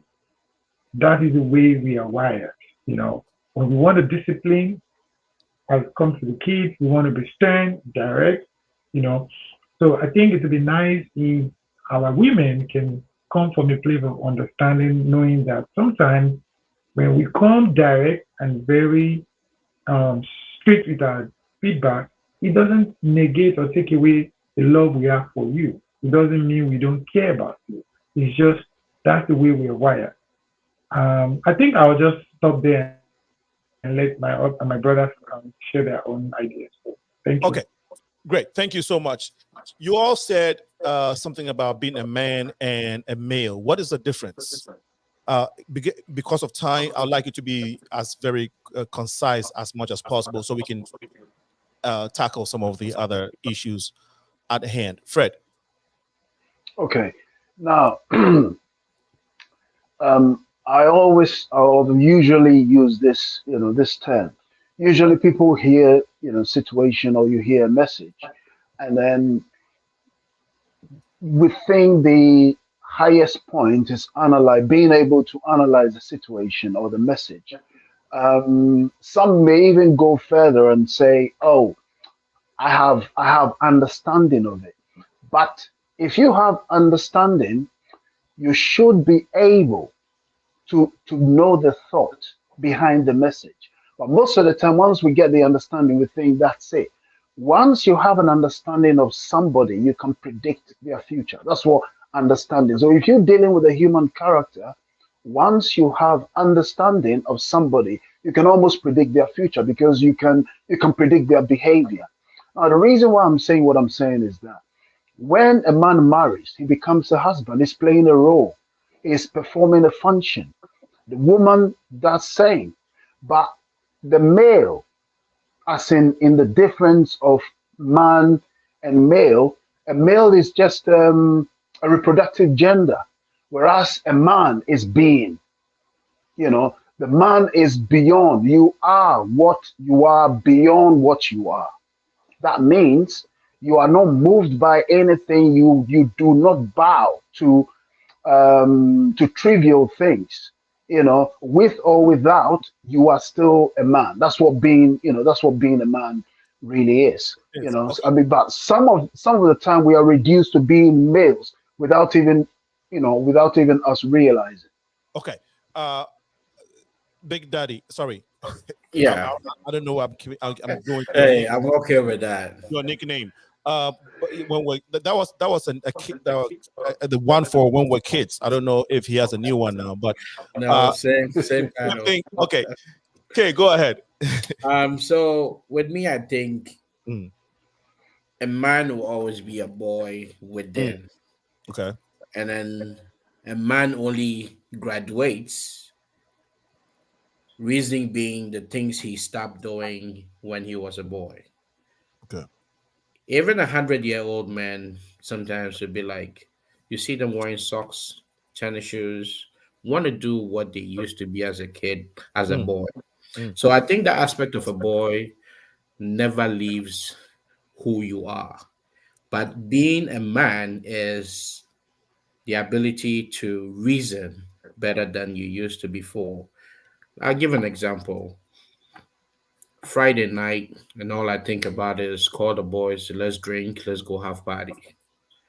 Whilst it's a Friday night here, now as a man, I want to have a game night with my family. mm. So that's the difference. But the boy aspect of a man that I don't, in my opinion, it never leaves. It doesn't go away. Yeah. What is a typical example of that boy in the man, and how does it show up? It's just like with me, example, I like engines. I can move basically. I've been blessed to be able to move any engine in front of me. So let's say I have a group of 40, 50-year olds. We're standing outside. And it's a good summer day, and people have their M5s, Ferraris on the road. I can typically tell you what kind of engine is zooming by, or the first, second, third, if you know what I mean. Mm, They- mm, That's the boy in the man, right. or like you could see a very nice car or like an antique car, Mm, maybe let's say a 525 1975 model. mm. You see that car, and that boy in you comes out. Comes out. You wanna play with it. You wanna you just you you you want to you relating it to either your dad when he used to wash it when you mm, were a little boy, or mm, your dad put you on his lap your first way of holding a steering, Mhm. or maybe your dad doing some sharp care when you're a little boy. So Yes. that boy aspect of you, Yeah. it stays in. But when you That become a man, right. you graduate from being a boy, and the things you don't do anymore. And But the boy always you are able stays. to tame, you are able to tame You to tame, that yes, that carefree spirit, boyish yes, thing a bit yes, much more. a Okay. bit, yes, Okay. yes. Thank you. Christopher. I mean, pretty simple to me. A male is just what you are created as, right? You're created as a male. A man is what you'll be molded into, right? And life is going to have some aspect of that molding. Mm, The family that you're born into is going to impact that molding. The community that's around that family is going to impact that molding. The experiences that you are going to have when you leave that family and leave that community are going to impact that molding. And the end result of that molding and all of that molding over time is the man that is left.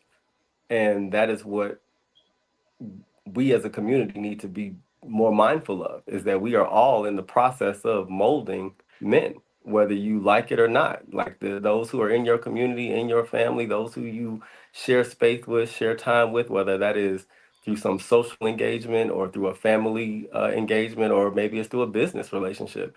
But that molding is ongoing, Mhm. and that becomes the difference. You will find that there are some males that have had very little molding, and thus they have not become a man. There's very little for them that is different than what they entered this plane of existence as. And a mm, man is somebody who actually has shown from time, experience, action, the things that have become embedded in them as the course of that molding has gone by. mm, mm. Thank you for sharing. I think that I want to go to that thing. There's one question. I think we may be able to. We may run out of time, but I want us to share that thing that is bothering us that nobody know about it yet, that we have not be able to talk about, that is eating us on the inside. Fred, is there anything like that that you want to share? It's all men now. Of course, we're on Facebook, YouTube, but if you want to share, go ahead. Okay. Now, I do appreciate what Brother Ross said with respect to the molding. But you see, when we have to talk about the backgrounds that we come from, sometimes we have to be careful, because if we are not too careful with that thought of the background that somebody comes from, and therefore they are of that ingot, as in that molding, we come sleepwalking to, you know, into the what's the name, into the characterization of elitism, because we can tell the background, from where somebody comes from, and they say, oh, because of where they come from, or let's say because of the parents, the family that they come from, they are this instead of that, or you know what I mean. So, but to a fair extent, I do understand and I do agree with that, because we are being molded into what we will become, or what we are, Okay. when all is left. Yeah. But I must say, I'm not sorry. I think it was just an add-on. I think as men, what are some of the issues that we have at home? Some of us are having Before you very continue, serious. yes, God. before you continue, you have a serious point to make, but Christopher needs to take leave of us in the next 5 minutes, so I'll give him the opportunity to close us. Christopher, if Okay. there's anything that you haven't been able to comment on, share, please use the opportunity to close us, and then we can come back to you guys. There was a question that I wanted to ask. The same question. If you wanted to respond to what I asked, Fred, you all talked about men's perspective. What is the men's perspective when it comes to family, Right. community? Uh, Please, I know I've loaded all the questions into one for you, but try your best to just give us a synopsis or maybe a summary of what it is that is going through immense, your mind that you would like to share with us, in addition to some of the questions that I asked earlier? I think it's important to take the time to have conversations that help get things discussed in a wider plane. So I appreciate having this conversation with you, brothers, this evening. I commend you, brothers, on your success and on your businesses. And definitely, if I can be a resource and if my team can be a resource to you all, please definitely get in contact with us. But to answer your question, brother, the thing that I would say I would be comfortable sharing here, and hopefully this resonates with all of you, is that we are, especially those of us who are in this current generation that are, let's say between the ages of 30 and 50, right? Like we're that middle generation where we have just as many people that are older than us as Mm, they are younger than us right. that we are taking care of or helping take care of in some way, shape, or form. And I know a lot of times the conversations in many households about the caretaking of individuals, whether it's the caretaking of the parents or the caretaking of the children, gets more of the focus of that conversation tends to go to the woman or the feminine energy in that household. And I definitely I want it to be understood, especially from individuals like myself who have that, is that we feel that stress, for lack of a better word. We feel that tax of energy of being that generation that's in the middle, that is taking care of older parents as well as children, right? Mm. And we should be able to have that conversation and it sound like we are still thankful to be a part of that unit, right? Because that's not a complaint to say that you feel the energy and you feel the stress and you feel the load of having to carry that. Because if you are a man and you are, holding up your household, a lot of that is to make sure that those things are being taken care of. But just having and making sure that the resources to take care of those things is not where our role as the man in the house stops. We do bear that emotional attachment of having to deal with the emotional side of taking care of both of those sides of our family. And I know that it's a big thing in our household. We have parents and aunts and uncles that are now in that senior age category that we're taking care of at the same time that we're taking care of our own children, right? And that creates a very, very tense atmosphere at times when you think about all of the emotions that can be tied to taking care of other individuals. And, it is something that if the men in your life are not telling you these things, if they're not sharing with you how they feel about these things, believe me that they are impacted by it, and not just impacted by it from their role as a provider. They are impacted by it in the emotional aspects of what they are tied to in that household. Mm, And you should be making sure that those safe spaces extend outside of the man cave as much as possible so that mm, those conversations can be had in the right way. right. Thank you so much, Brother Christopher. We appreciate your contribution on the show. Looking forward to having you.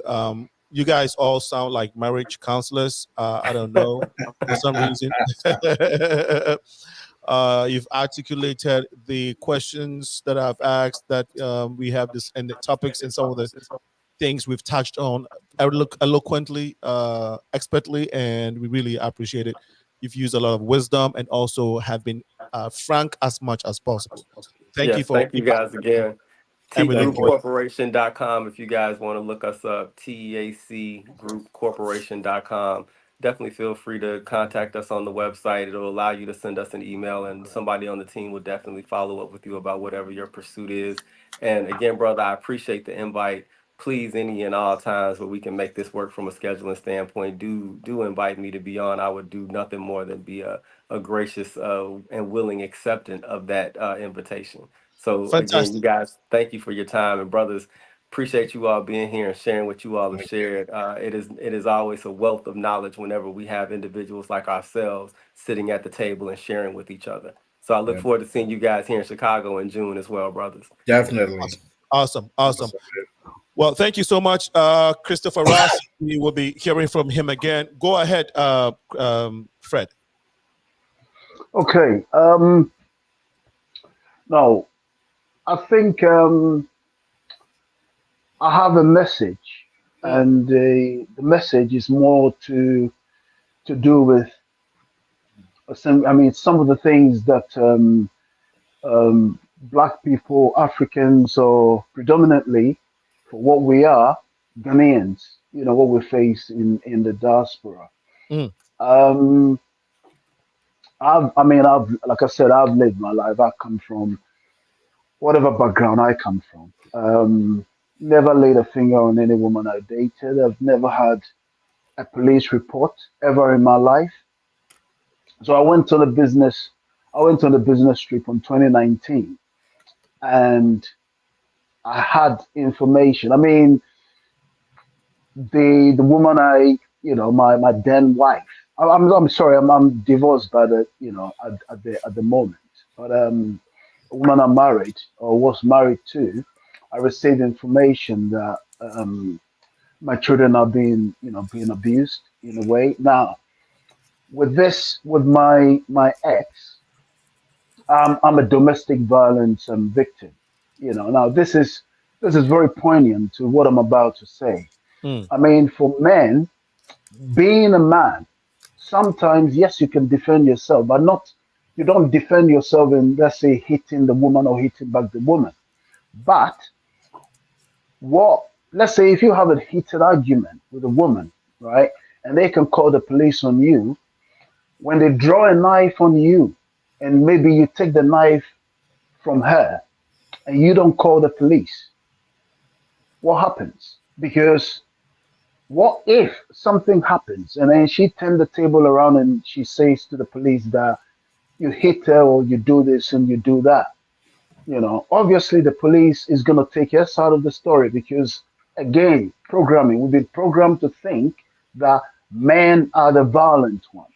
But like I said, I am a domestic violent victim, as I sit here. So one of the most important thing as the man cave, one of the reasons why we should have some of these problems is that by not reporting some of these crimes, and it is a crime because domestic, violence is a serious crime, which goes in favor most of the time to the woman. I mean, there are other things. I mean, she comes from a background where they practice something called apparently mojafra. I don't know much about Ghana, but in the early years of the marriage, this woman told me that she was abused by her parents. But it turns out that it's a practice that some people do in Ghana, and as a matter of fact, I am living with the scars of this and trying to save my children as a result of that. So I am dealing with a lot of conspiracy in the court system, to protect her and all that. I've not been allowed to go to three houses, actually four houses, four addresses that we co-own together. The court keeps extending a non-molestation order to her, preventing me from going to, this, and I know my children are not safe. So these are some of the things that men are facing in the diaspora. Some are losing their lives as a result of it. But I am a victim as I speak to you. Well, thank you so much, brother, for being brave and sharing this story with us. You mentioned Mojafra, and some of our audience wouldn't understand what that is. Is that like incest? It's a blood. Mujafra is incest. Yes. Okay. Yeah, All right. Mujafra is incest. Yeah. Incest. Yeah. Okay. And the thing is, she had a child from previous relationship, and I've caught this woman in bed with her son. But what do you do in this situation? I can't say they were having, what I mean, they were having a sexual intercourse, but from what she's told me, and actually, do you know something? She told me something, Mm. Because she told me that she was abused by her parents. I later found out that because we have certain common friends, and she thought that those people may blow her cover, that My this friend, is I what they think do.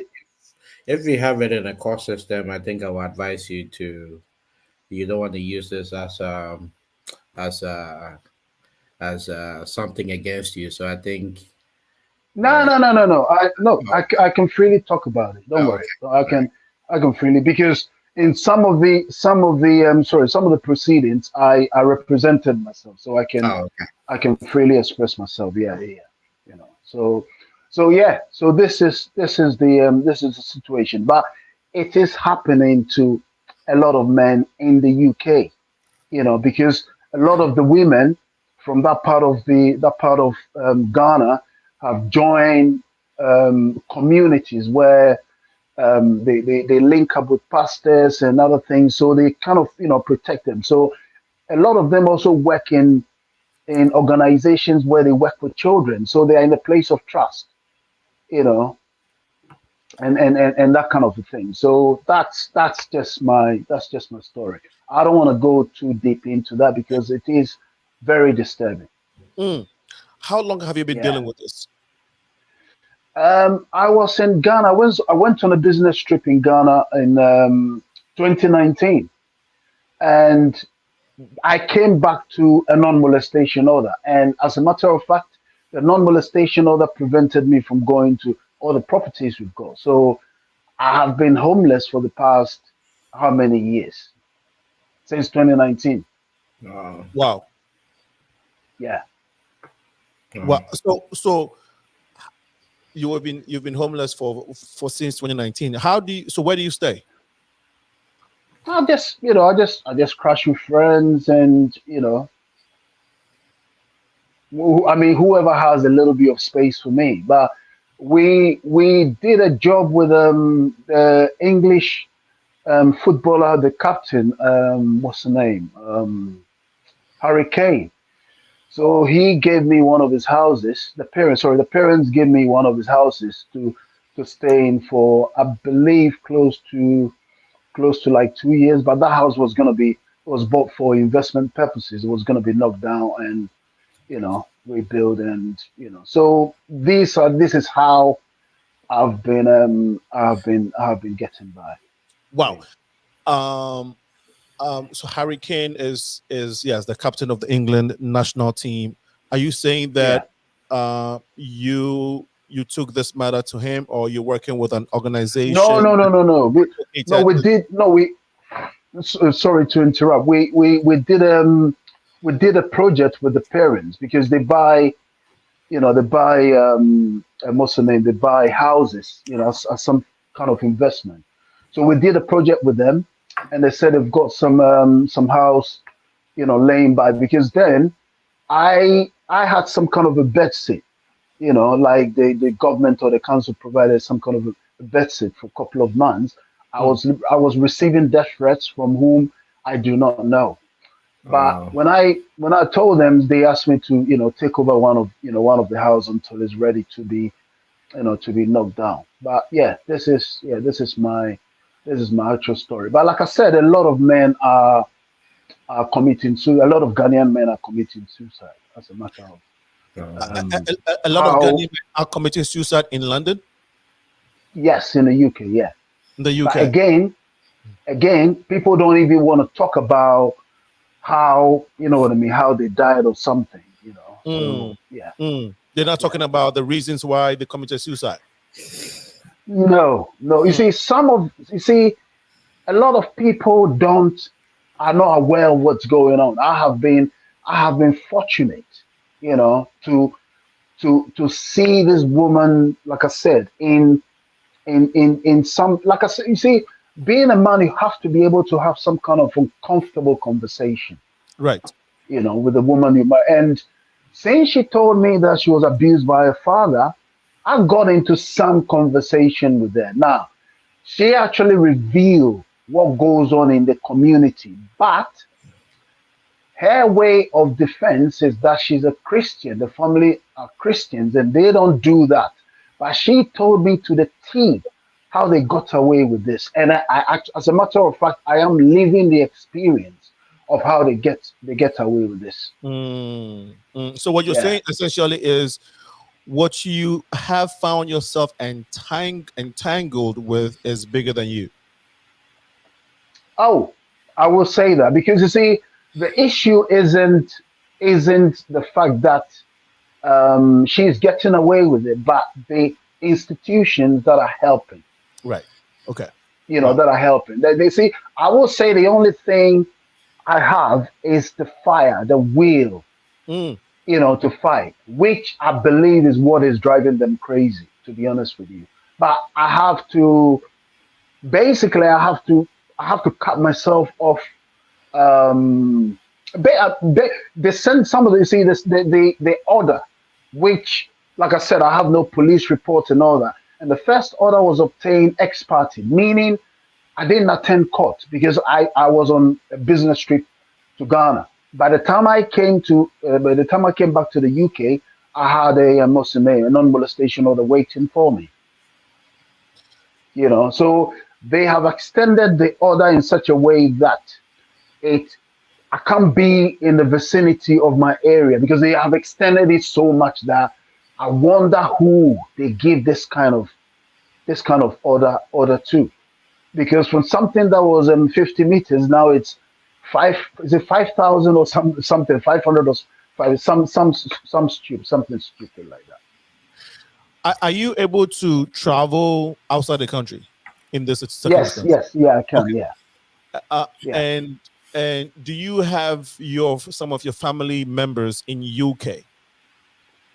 I do have some of my family members in UK, but how she went about saying, I mean, put it this way, she was having sexual intercourse with my pastor.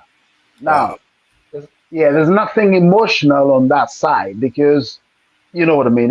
It's gone, it's gone. But some of my family members, she started telling them that I beat her, even though these people knew me as a child and they know the kind of, you know what I mean. I mean, you can tell a man from their childhood and they know the kind of person I am, right? They were like, well, people change. And I said, people change from what? They say, well, the way she said it, it sounds like it's true. And again, it's family.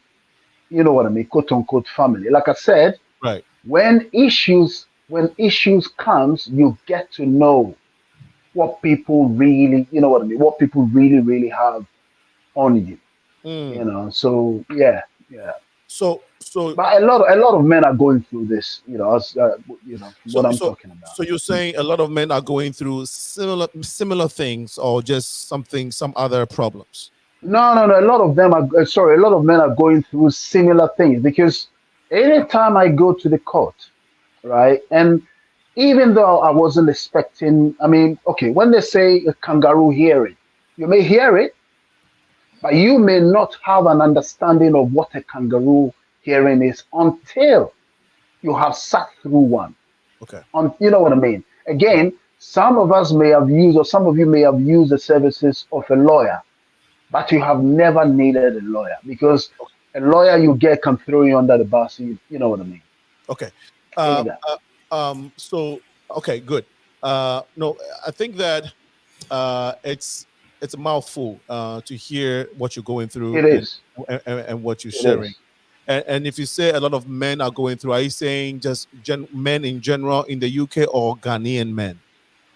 Ghanaian men. Ghanaian Some men. of them don't. Some of them are not aware, Okay.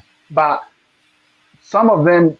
So let's say they are home with their wife or girlfriend, and then they just step or they went to work. By the time they come back, you know what I mean. The woman has changed the locks, push, what's the name, a non-molestation order under the door to them, saying you can't see your children. And out of that, some of them are just, a lot of men are going crazy. Now, anytime I attend the court, you see Ghanaian women with children, 2 years, 3 years, right, coming to seek non-molestation order, preventing them from seeing their fathers, and that's crazy.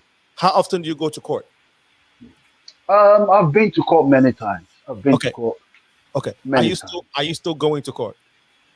What's the name? Divorce proceedings. But I'm at the point where, it got to a point I said, you know something, this isn't about, okay, the first time the non-molestation order ran out, right? And I attended the hearing. The judge said if I let go of the abuse, the FGM, there's also genital mutilation involved. And by saying that, I'm not talking about circumcision. You see, Wow. something else.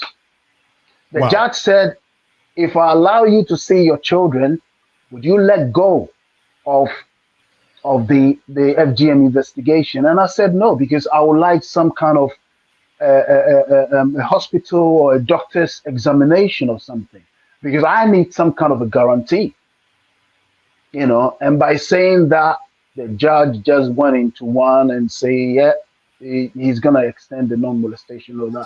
I will not be allowed to see my day. And the reason they said they use is that I saw my daughters and they are traumatized, and I've never seen them. How long have you stayed without seeing your children in total? Oh, I'm in the 5th year now. Fifth Wow. year. Yeah, I'm in the 5th year. Yeah. And you are able to go to work every day, right? You're able to. You are I free to can't do. work because I'm technically homeless. I can't work. My Wow. car, look, listen, I'm living out of 2 suitcases for the past 4 years. Danger. Yeah. Do you feel safe? I'm living out. Say that again? Do you feel safe? You see, safe is having, safe is well-being at the moment. Safe isn't, you know what I mean? Safe isn't anything. But yes, at some point I was threatened because I was living in a place where, which was given to me by the council. So I was there for I think 6 months or so, and I started receiving, death threats. We know where you're living on, and like I said, they have people in the system. They have people who work in the system. So a lot of the child protection agencies are run by members of this, members of this community. They have pastors. They have anything they have. Wow. But yeah, this is my little story. Wow. Your I your feel for story you. your story is not little at all. Yeah. And as men, we can only sympathize and empathize with you. Oh, let me give you the cherry on the cake. So Yes. this is how she goes about it. She's told my children that I'm dead, and apparently she had a mock funeral, and Wow. her barrister have a mock order, and she's giving the school, they're giving it to the schools that I have mental health issues. So if I call the school, anything I say should not be taken, you know what I mean, should not be taken serious. So even in reporting the crime, because the people who have been involved to start with, right, they want to cover their tracks. So they're now saying that in me calling is almost becoming a crime. Wow. So to my children, I'm dead. To my daughters, I'm dead. So they won't even go to school and whisper to somebody that, please, can you try and contact our dad for us and all that kind of thing. I'll tell you something though. The recent issue that happened in Ghana where a 3-year-old was being. I had a similar situation with my younger daughter where she was sick.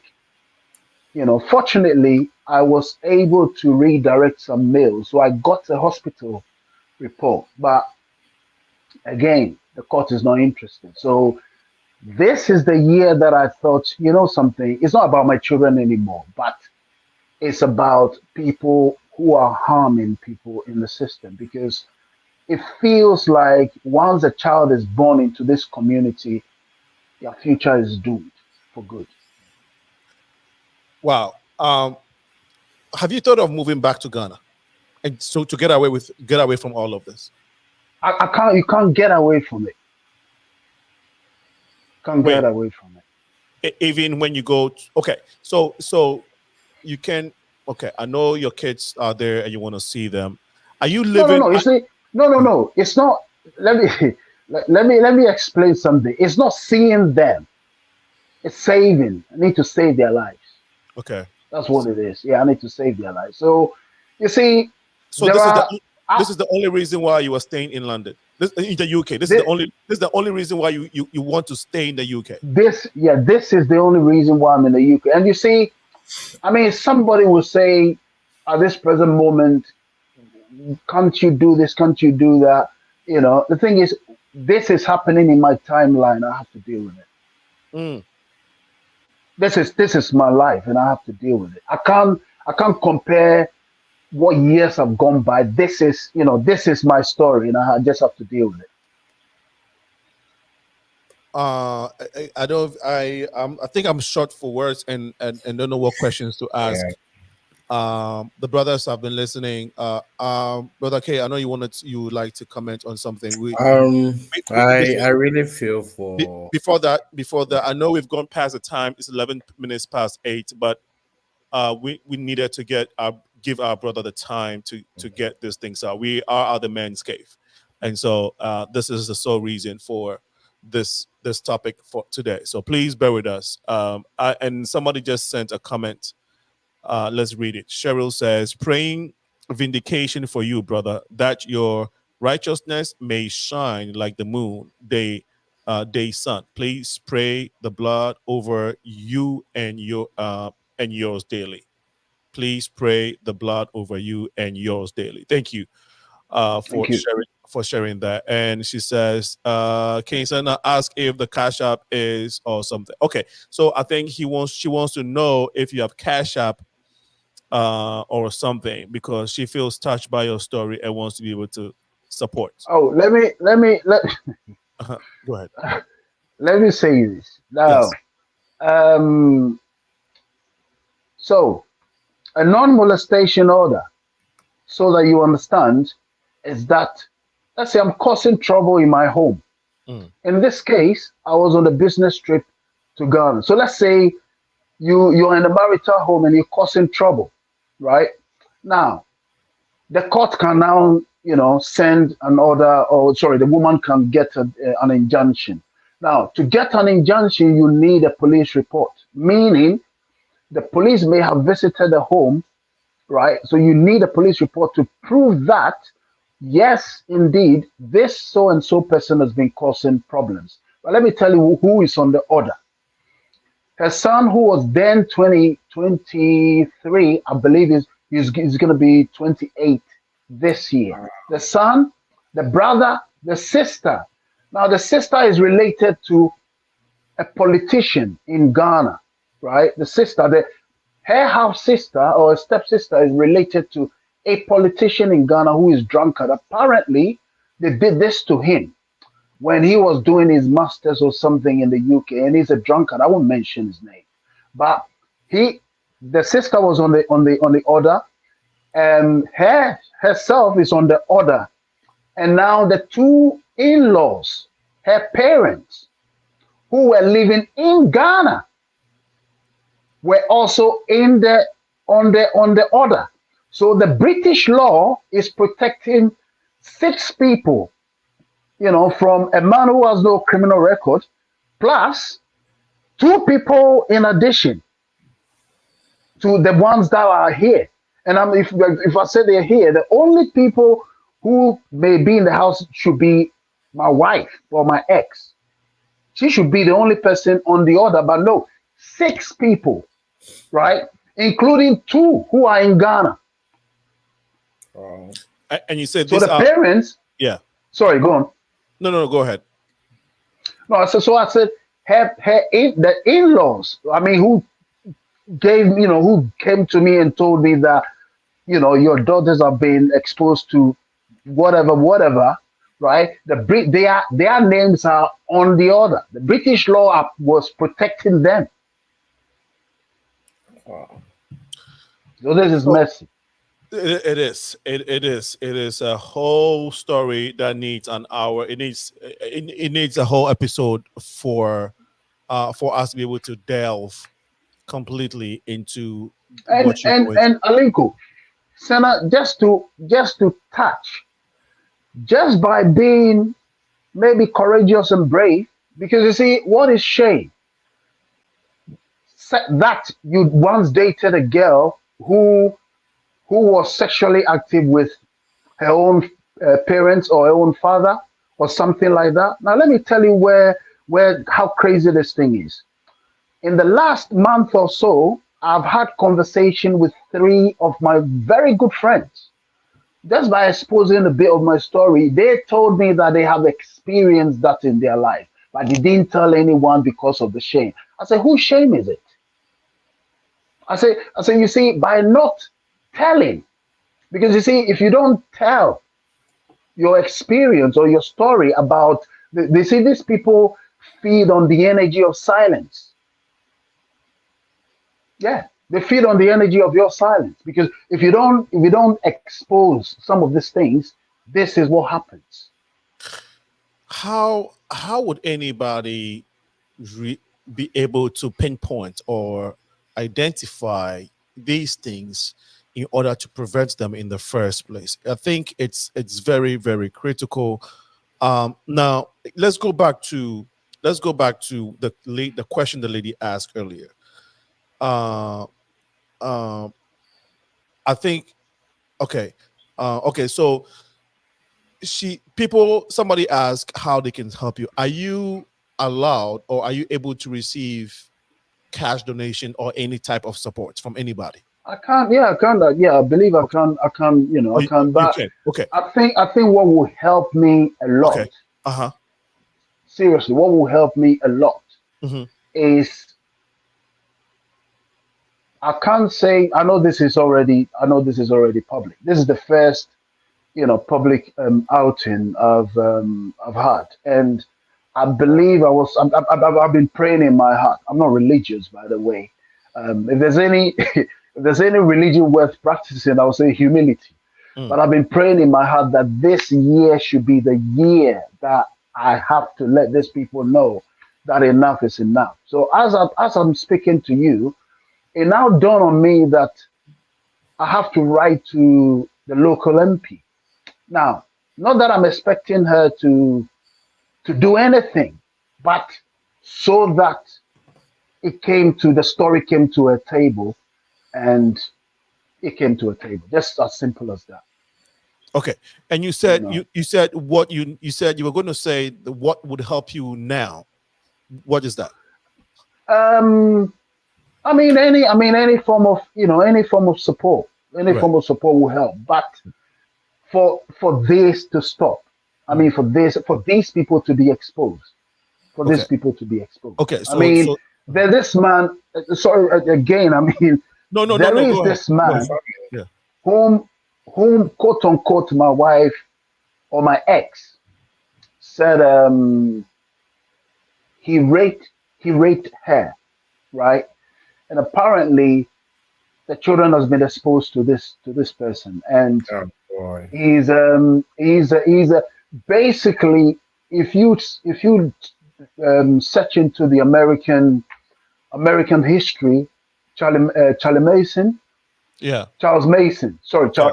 now this man is a combination of Charles Mason and Jimmy Savile. If you've heard the story of Jimmy Savile as well, Are we talking about a and this Ghanaian now man, or European? but yeah, but no, but I'm talking about in respect to character. Character. Yes. And this Correct. man, Yes. right, and this man is none other than Bishop Frimpong Manso, MBE, decorated, MBE.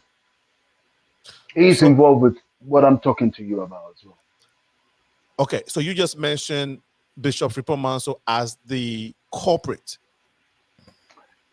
He is involved. Yeah, he's involved with this. Apparently, he is the person. I mean, my wife told me that this person raped her Wow.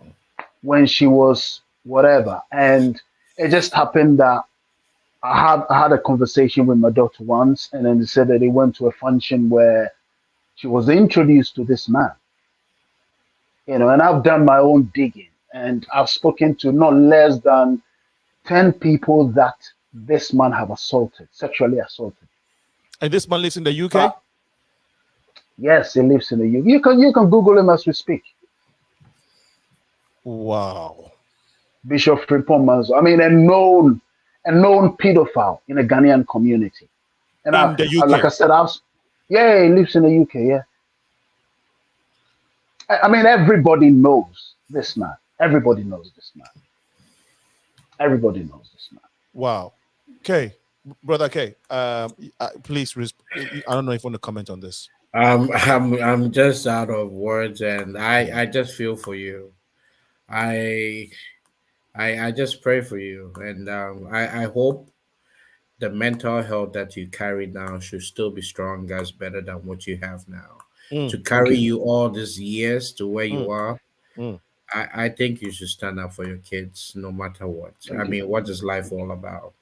Mm. And reach out to Progressive where we can help, or if it's a word we can, Yeah. we're there for you. I'm Yeah. just out of words. I don't know. My kids, the youngest is 8 years old. I think I would die for that. Mm. I'm, I'm, My I'm, I'm, youngest, my youngest is my youngest is 8 years old as well. yeah, I'm a very gun activist. So I think maybe I would die for that cause. Excuse me. Yeah, I, This I, is not a I, I laughing matter at really, I all. really, I'm sorry. I really feel for you. I have no words anymore to say I'm sorry for what you're going through. Yeah. Mm. Mm. So Mm. thank you. Um. Fred, I think. Yeah. Excuse me. Please type, if you can, type your or Cash App or whatever information in the chat so we can put it on the screen. So if anybody wants to support I you. think with UK they have remittance, right? I don't know. There may be. Is it pay? I don't know. PayPal. I've used PayPal, but yeah. Or yes, or like you said, we can make it easy. Yes, you use PayPal. Okay, so I think we can put the Yeah, information. either PayPal. Yeah, yeah. Can you put the PayPal information on the chat, the group chat? Please do. Whilst we take Brother Fred's comments, please go ahead. Oh, you mean fantasy? Okay. I mean, MC Fantasy. MC Fantasy, yes. MC Fantasy. I know What's your name? Right. my I name think. is Mhm. my name is Samson. Okay. Oh, So okay. what I would like to say quickly will be that I'm also very sorry, and I sympathize with what you're going through. I feel like I'm going through something similar, but mine is not worse than this. I'm not saying yours is worse, but I'm saying like I can resonate with some of the pain, some of the regret, some of the frustration, and in your heart. One thing I want to say to encourage you, first of all, is please don't lose yourself. Yeah. No matter Right. how we are fighting so hard for these kids and all that, do not lose yourself. And why I'm saying that is Right. a lot of times we men we have this mindset of, oh, I want to be a problem solver. I want to make sure. Like I have a son that I've not seen for over 4 years. Oh wow. Just because me and the mom were no longer together, I went to Nigeria twice. She denied me the access. His mother is in court right now. But what I'm trying to say is Wow. so that I can relate. Sometimes even while doing all this fight for this kid, we should also forget that we need to save ourselves first. And that's the problem that's why I feel like most times as men we don't take that break. Step on that brake pedal and like, okay, yes, I'm fighting all it, but also because right now you need to keep first. And if you are a fan of therapy, I would say please Yeah. help. Oh, do you know? If you're not, Do you know what? I'm sorry to interrupt. No, unfortunately, I don't know if Samson, Mr. Fantasy, if there's anything you can do with your internet, it will help us a lot because you're breaking.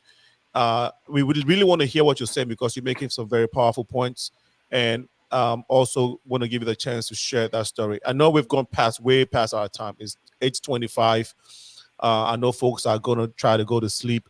If you are still and for K Mensa and MC Fantasy, if you all need to go, we understand.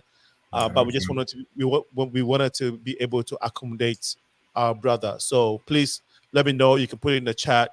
If you have to go, we can relieve you.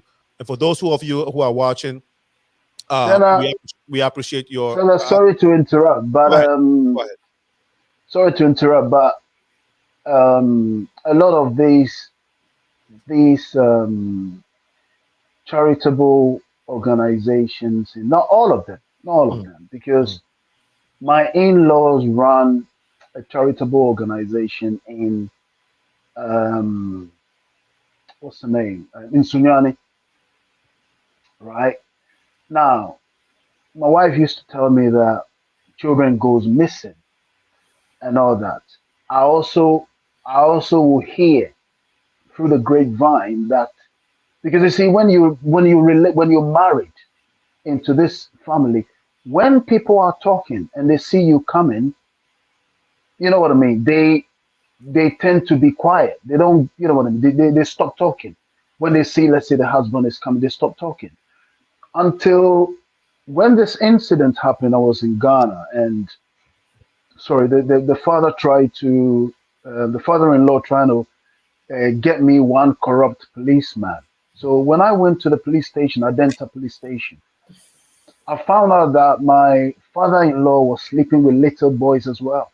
Oh boy. Supplied by the in-law, because the in-law runs what's the name? An orphanage. Yes, no, it's bro, it's messy. It's really messy. It's really messy. It's really messy. I I will send. I can send you. What's the name? The name. Well, yeah, please do so. Send it I to me can send you private. the name. Yeah, I can send you the name of. Yeah, I can send you the name of the. What's the name? It's in Sunyani. It's an orphanage. It's in Sunyani. So people come there. So we're talking about trafficking. You're talking about trafficking as well. Mm, mm, Because the basic knowledge and understanding of trafficking is moving a child from one point to. But this time, people adapt. On paper, people adopt the children from Ghana. Only that they go missing. mm. Only that they go missing. Yeah. So like I said, I mean, I can't, I mean, yes.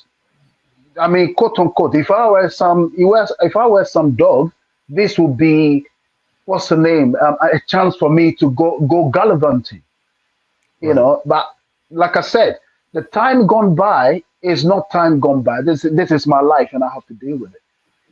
Right. Yeah, I have to deal with it. Yeah. Okay. I think that we have MC Fantasy. Thank you for sharing. Let me get a few more comments, and I know that your story is huge. It's very sad. It's heartbreaking. It's beyond heartbreaking.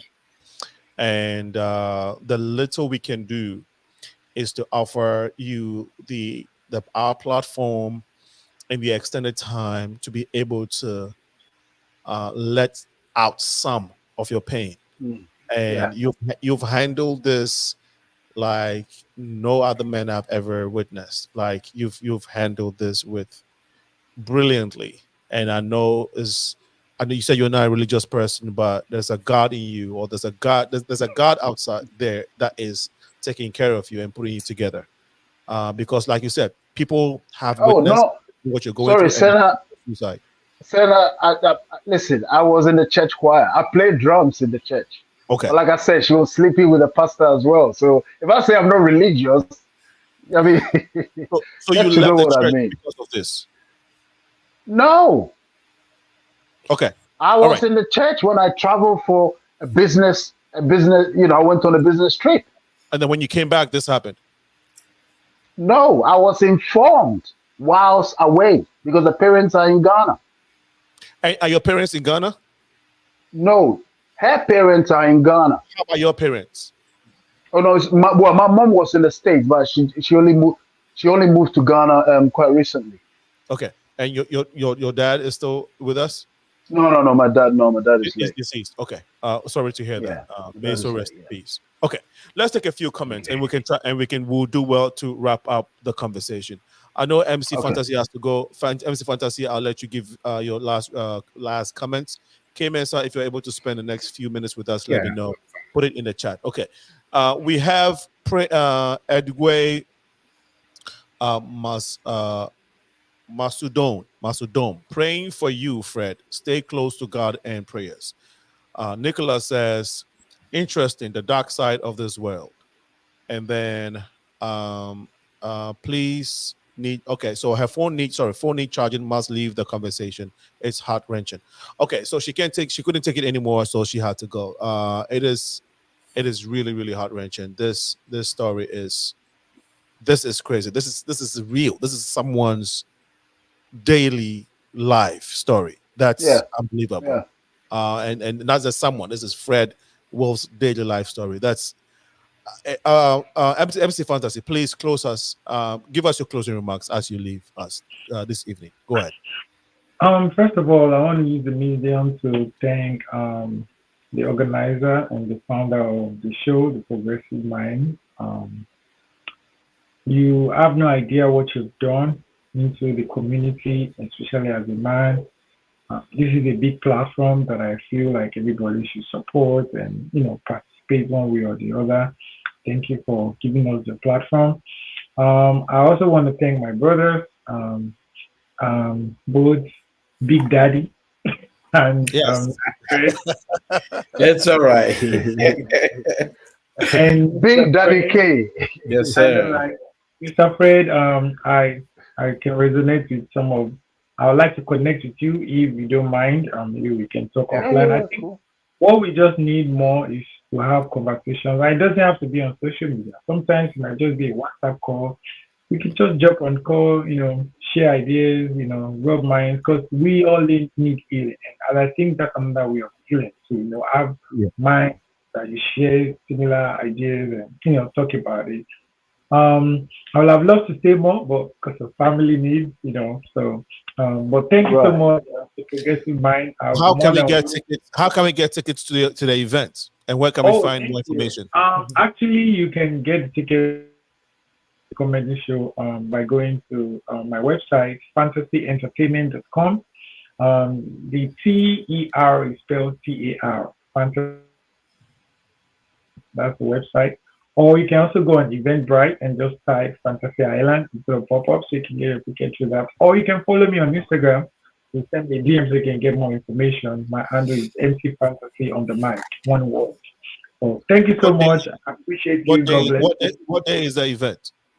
It's the weekend of the Independence Weekend, July 7th. The July. Sunday 7th is the weekend of the Independence, American Independence Day. So it's going to be Okay. somewhere around O'Hare Airport. The name of the all is Midwest Conference Center. I think about 700 guests.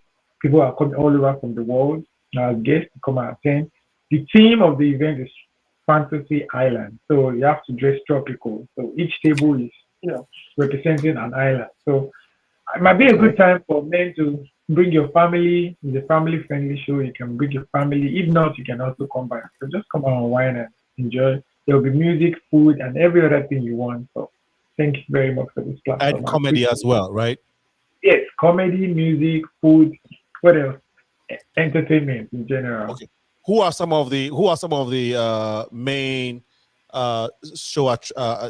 comedians that are coming? Yeah, there's a very popular comedian, the legend, call him Oli Mala. He's a very, Olimala. very, Okay. yeah, he's a very funny comedian. We are having MC Attraction.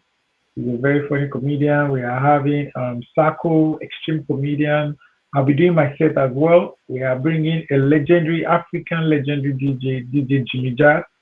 I'm Okay. sure a lot of people know him is coming as well. We have a live band music by Ima Oh My God coming all the way from Nigeria as well. I have my sister Queen Dre. I'm still talking to her to see if she can come and talk to Okay. Ghana as well. So it's fun packed. Yes. Yes. Okay. Thank you so much, MC Fantasy, for coming to share with us on this important subject or topic. We are looking forward to supporting your program July 7th. Check out MC Fantasy production, MC Fantasy production, or MC Fantasy Island. When you Google it, it comes up. All the information is there. Let's go support our brother and also have a good time. Comedy, music, all of that. If you want to experience African culture, man, the Nigerians, they got it raw. You know, they come with it. So we'll be looking forward to it, my brother. Thank you so much for your time and have a Thank you so wonderful much. evening. All right. Good night. Good night, brother. Right. So we would close out with Brother K and Fred. Again, Brother K, so your goal is that the people you're dealing with, the organizations you're dealing with, what you're going through will be let out in the world so you can get the help that you need for your children, more importantly. And we're so glad that you have been brave enough to be able to share some of these intimate issues or stories, your personal stories with the world. And we are praying that God comes through for you and your family. Thank you. Very, very, very important. We're praying for the kids, and we're asking God to keep giving you strength. As we close out, Kay, and you may have some comments or remarks. Please go ahead and share with us. I wasn't even able to give the phone number out. This has been very intense. Go ahead, Kay.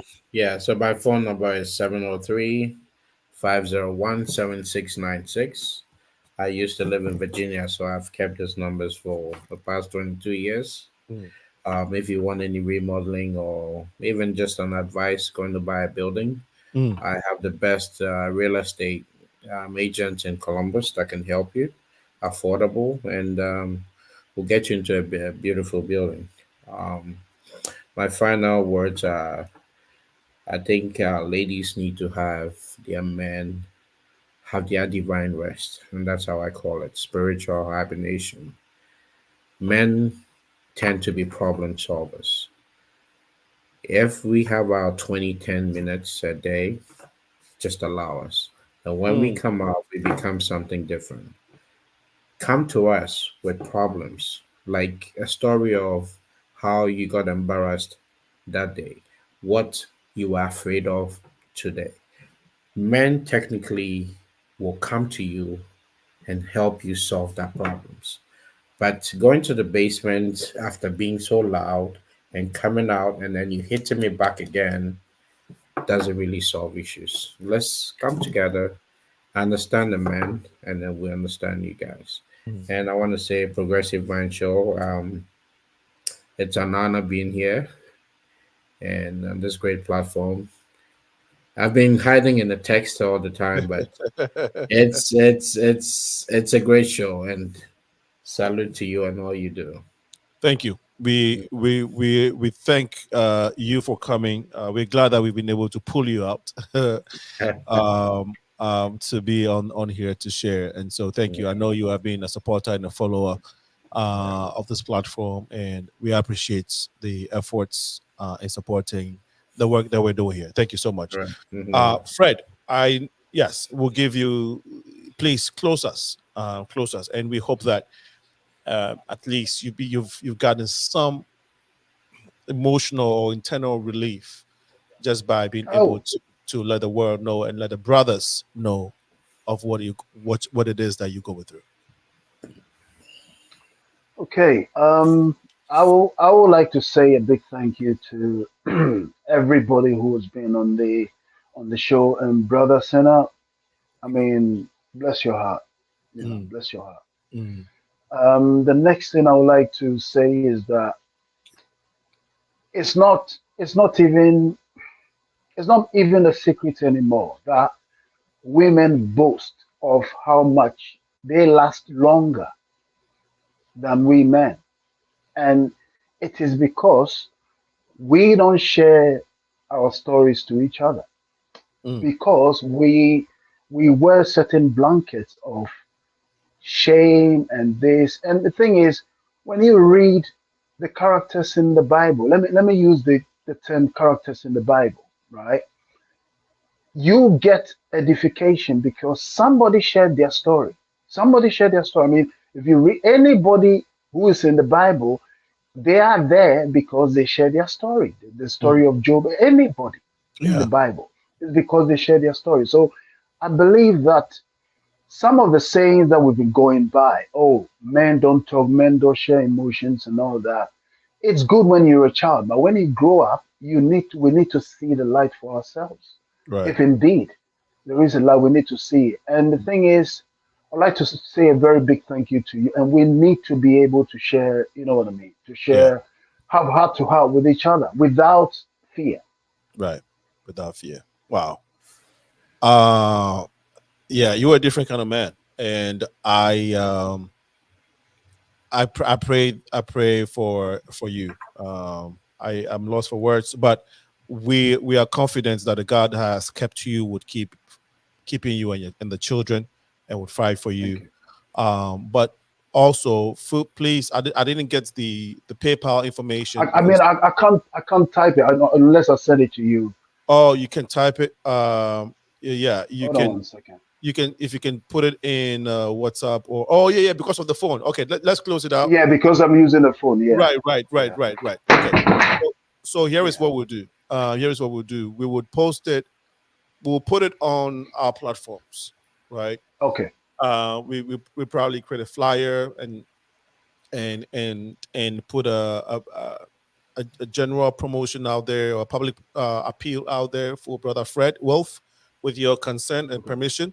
We'll say, hey, anybody wants to contribute to Brother Fred's well-being in the United Kingdom, please, here is the information. Go ahead and do so. So we will do that, if with your permission, okay. right? Okay. So thank you for all of you who have stayed with us till now. It's 8:42. This is probably the longest show we've done or had so far, and it's worth it. Every second that has been spent here with this gentleman has been worth the while and the effort and your time to our audience. Praying for you, Fred. Stay close to God and prayers. And I think we already shared this. If I haven't been able to share your feed or your comment, this one came earlier and I missed it. Ego is not fear. It's easily affected by fear. We must have ego, but unbalanced, it works opposite to progress.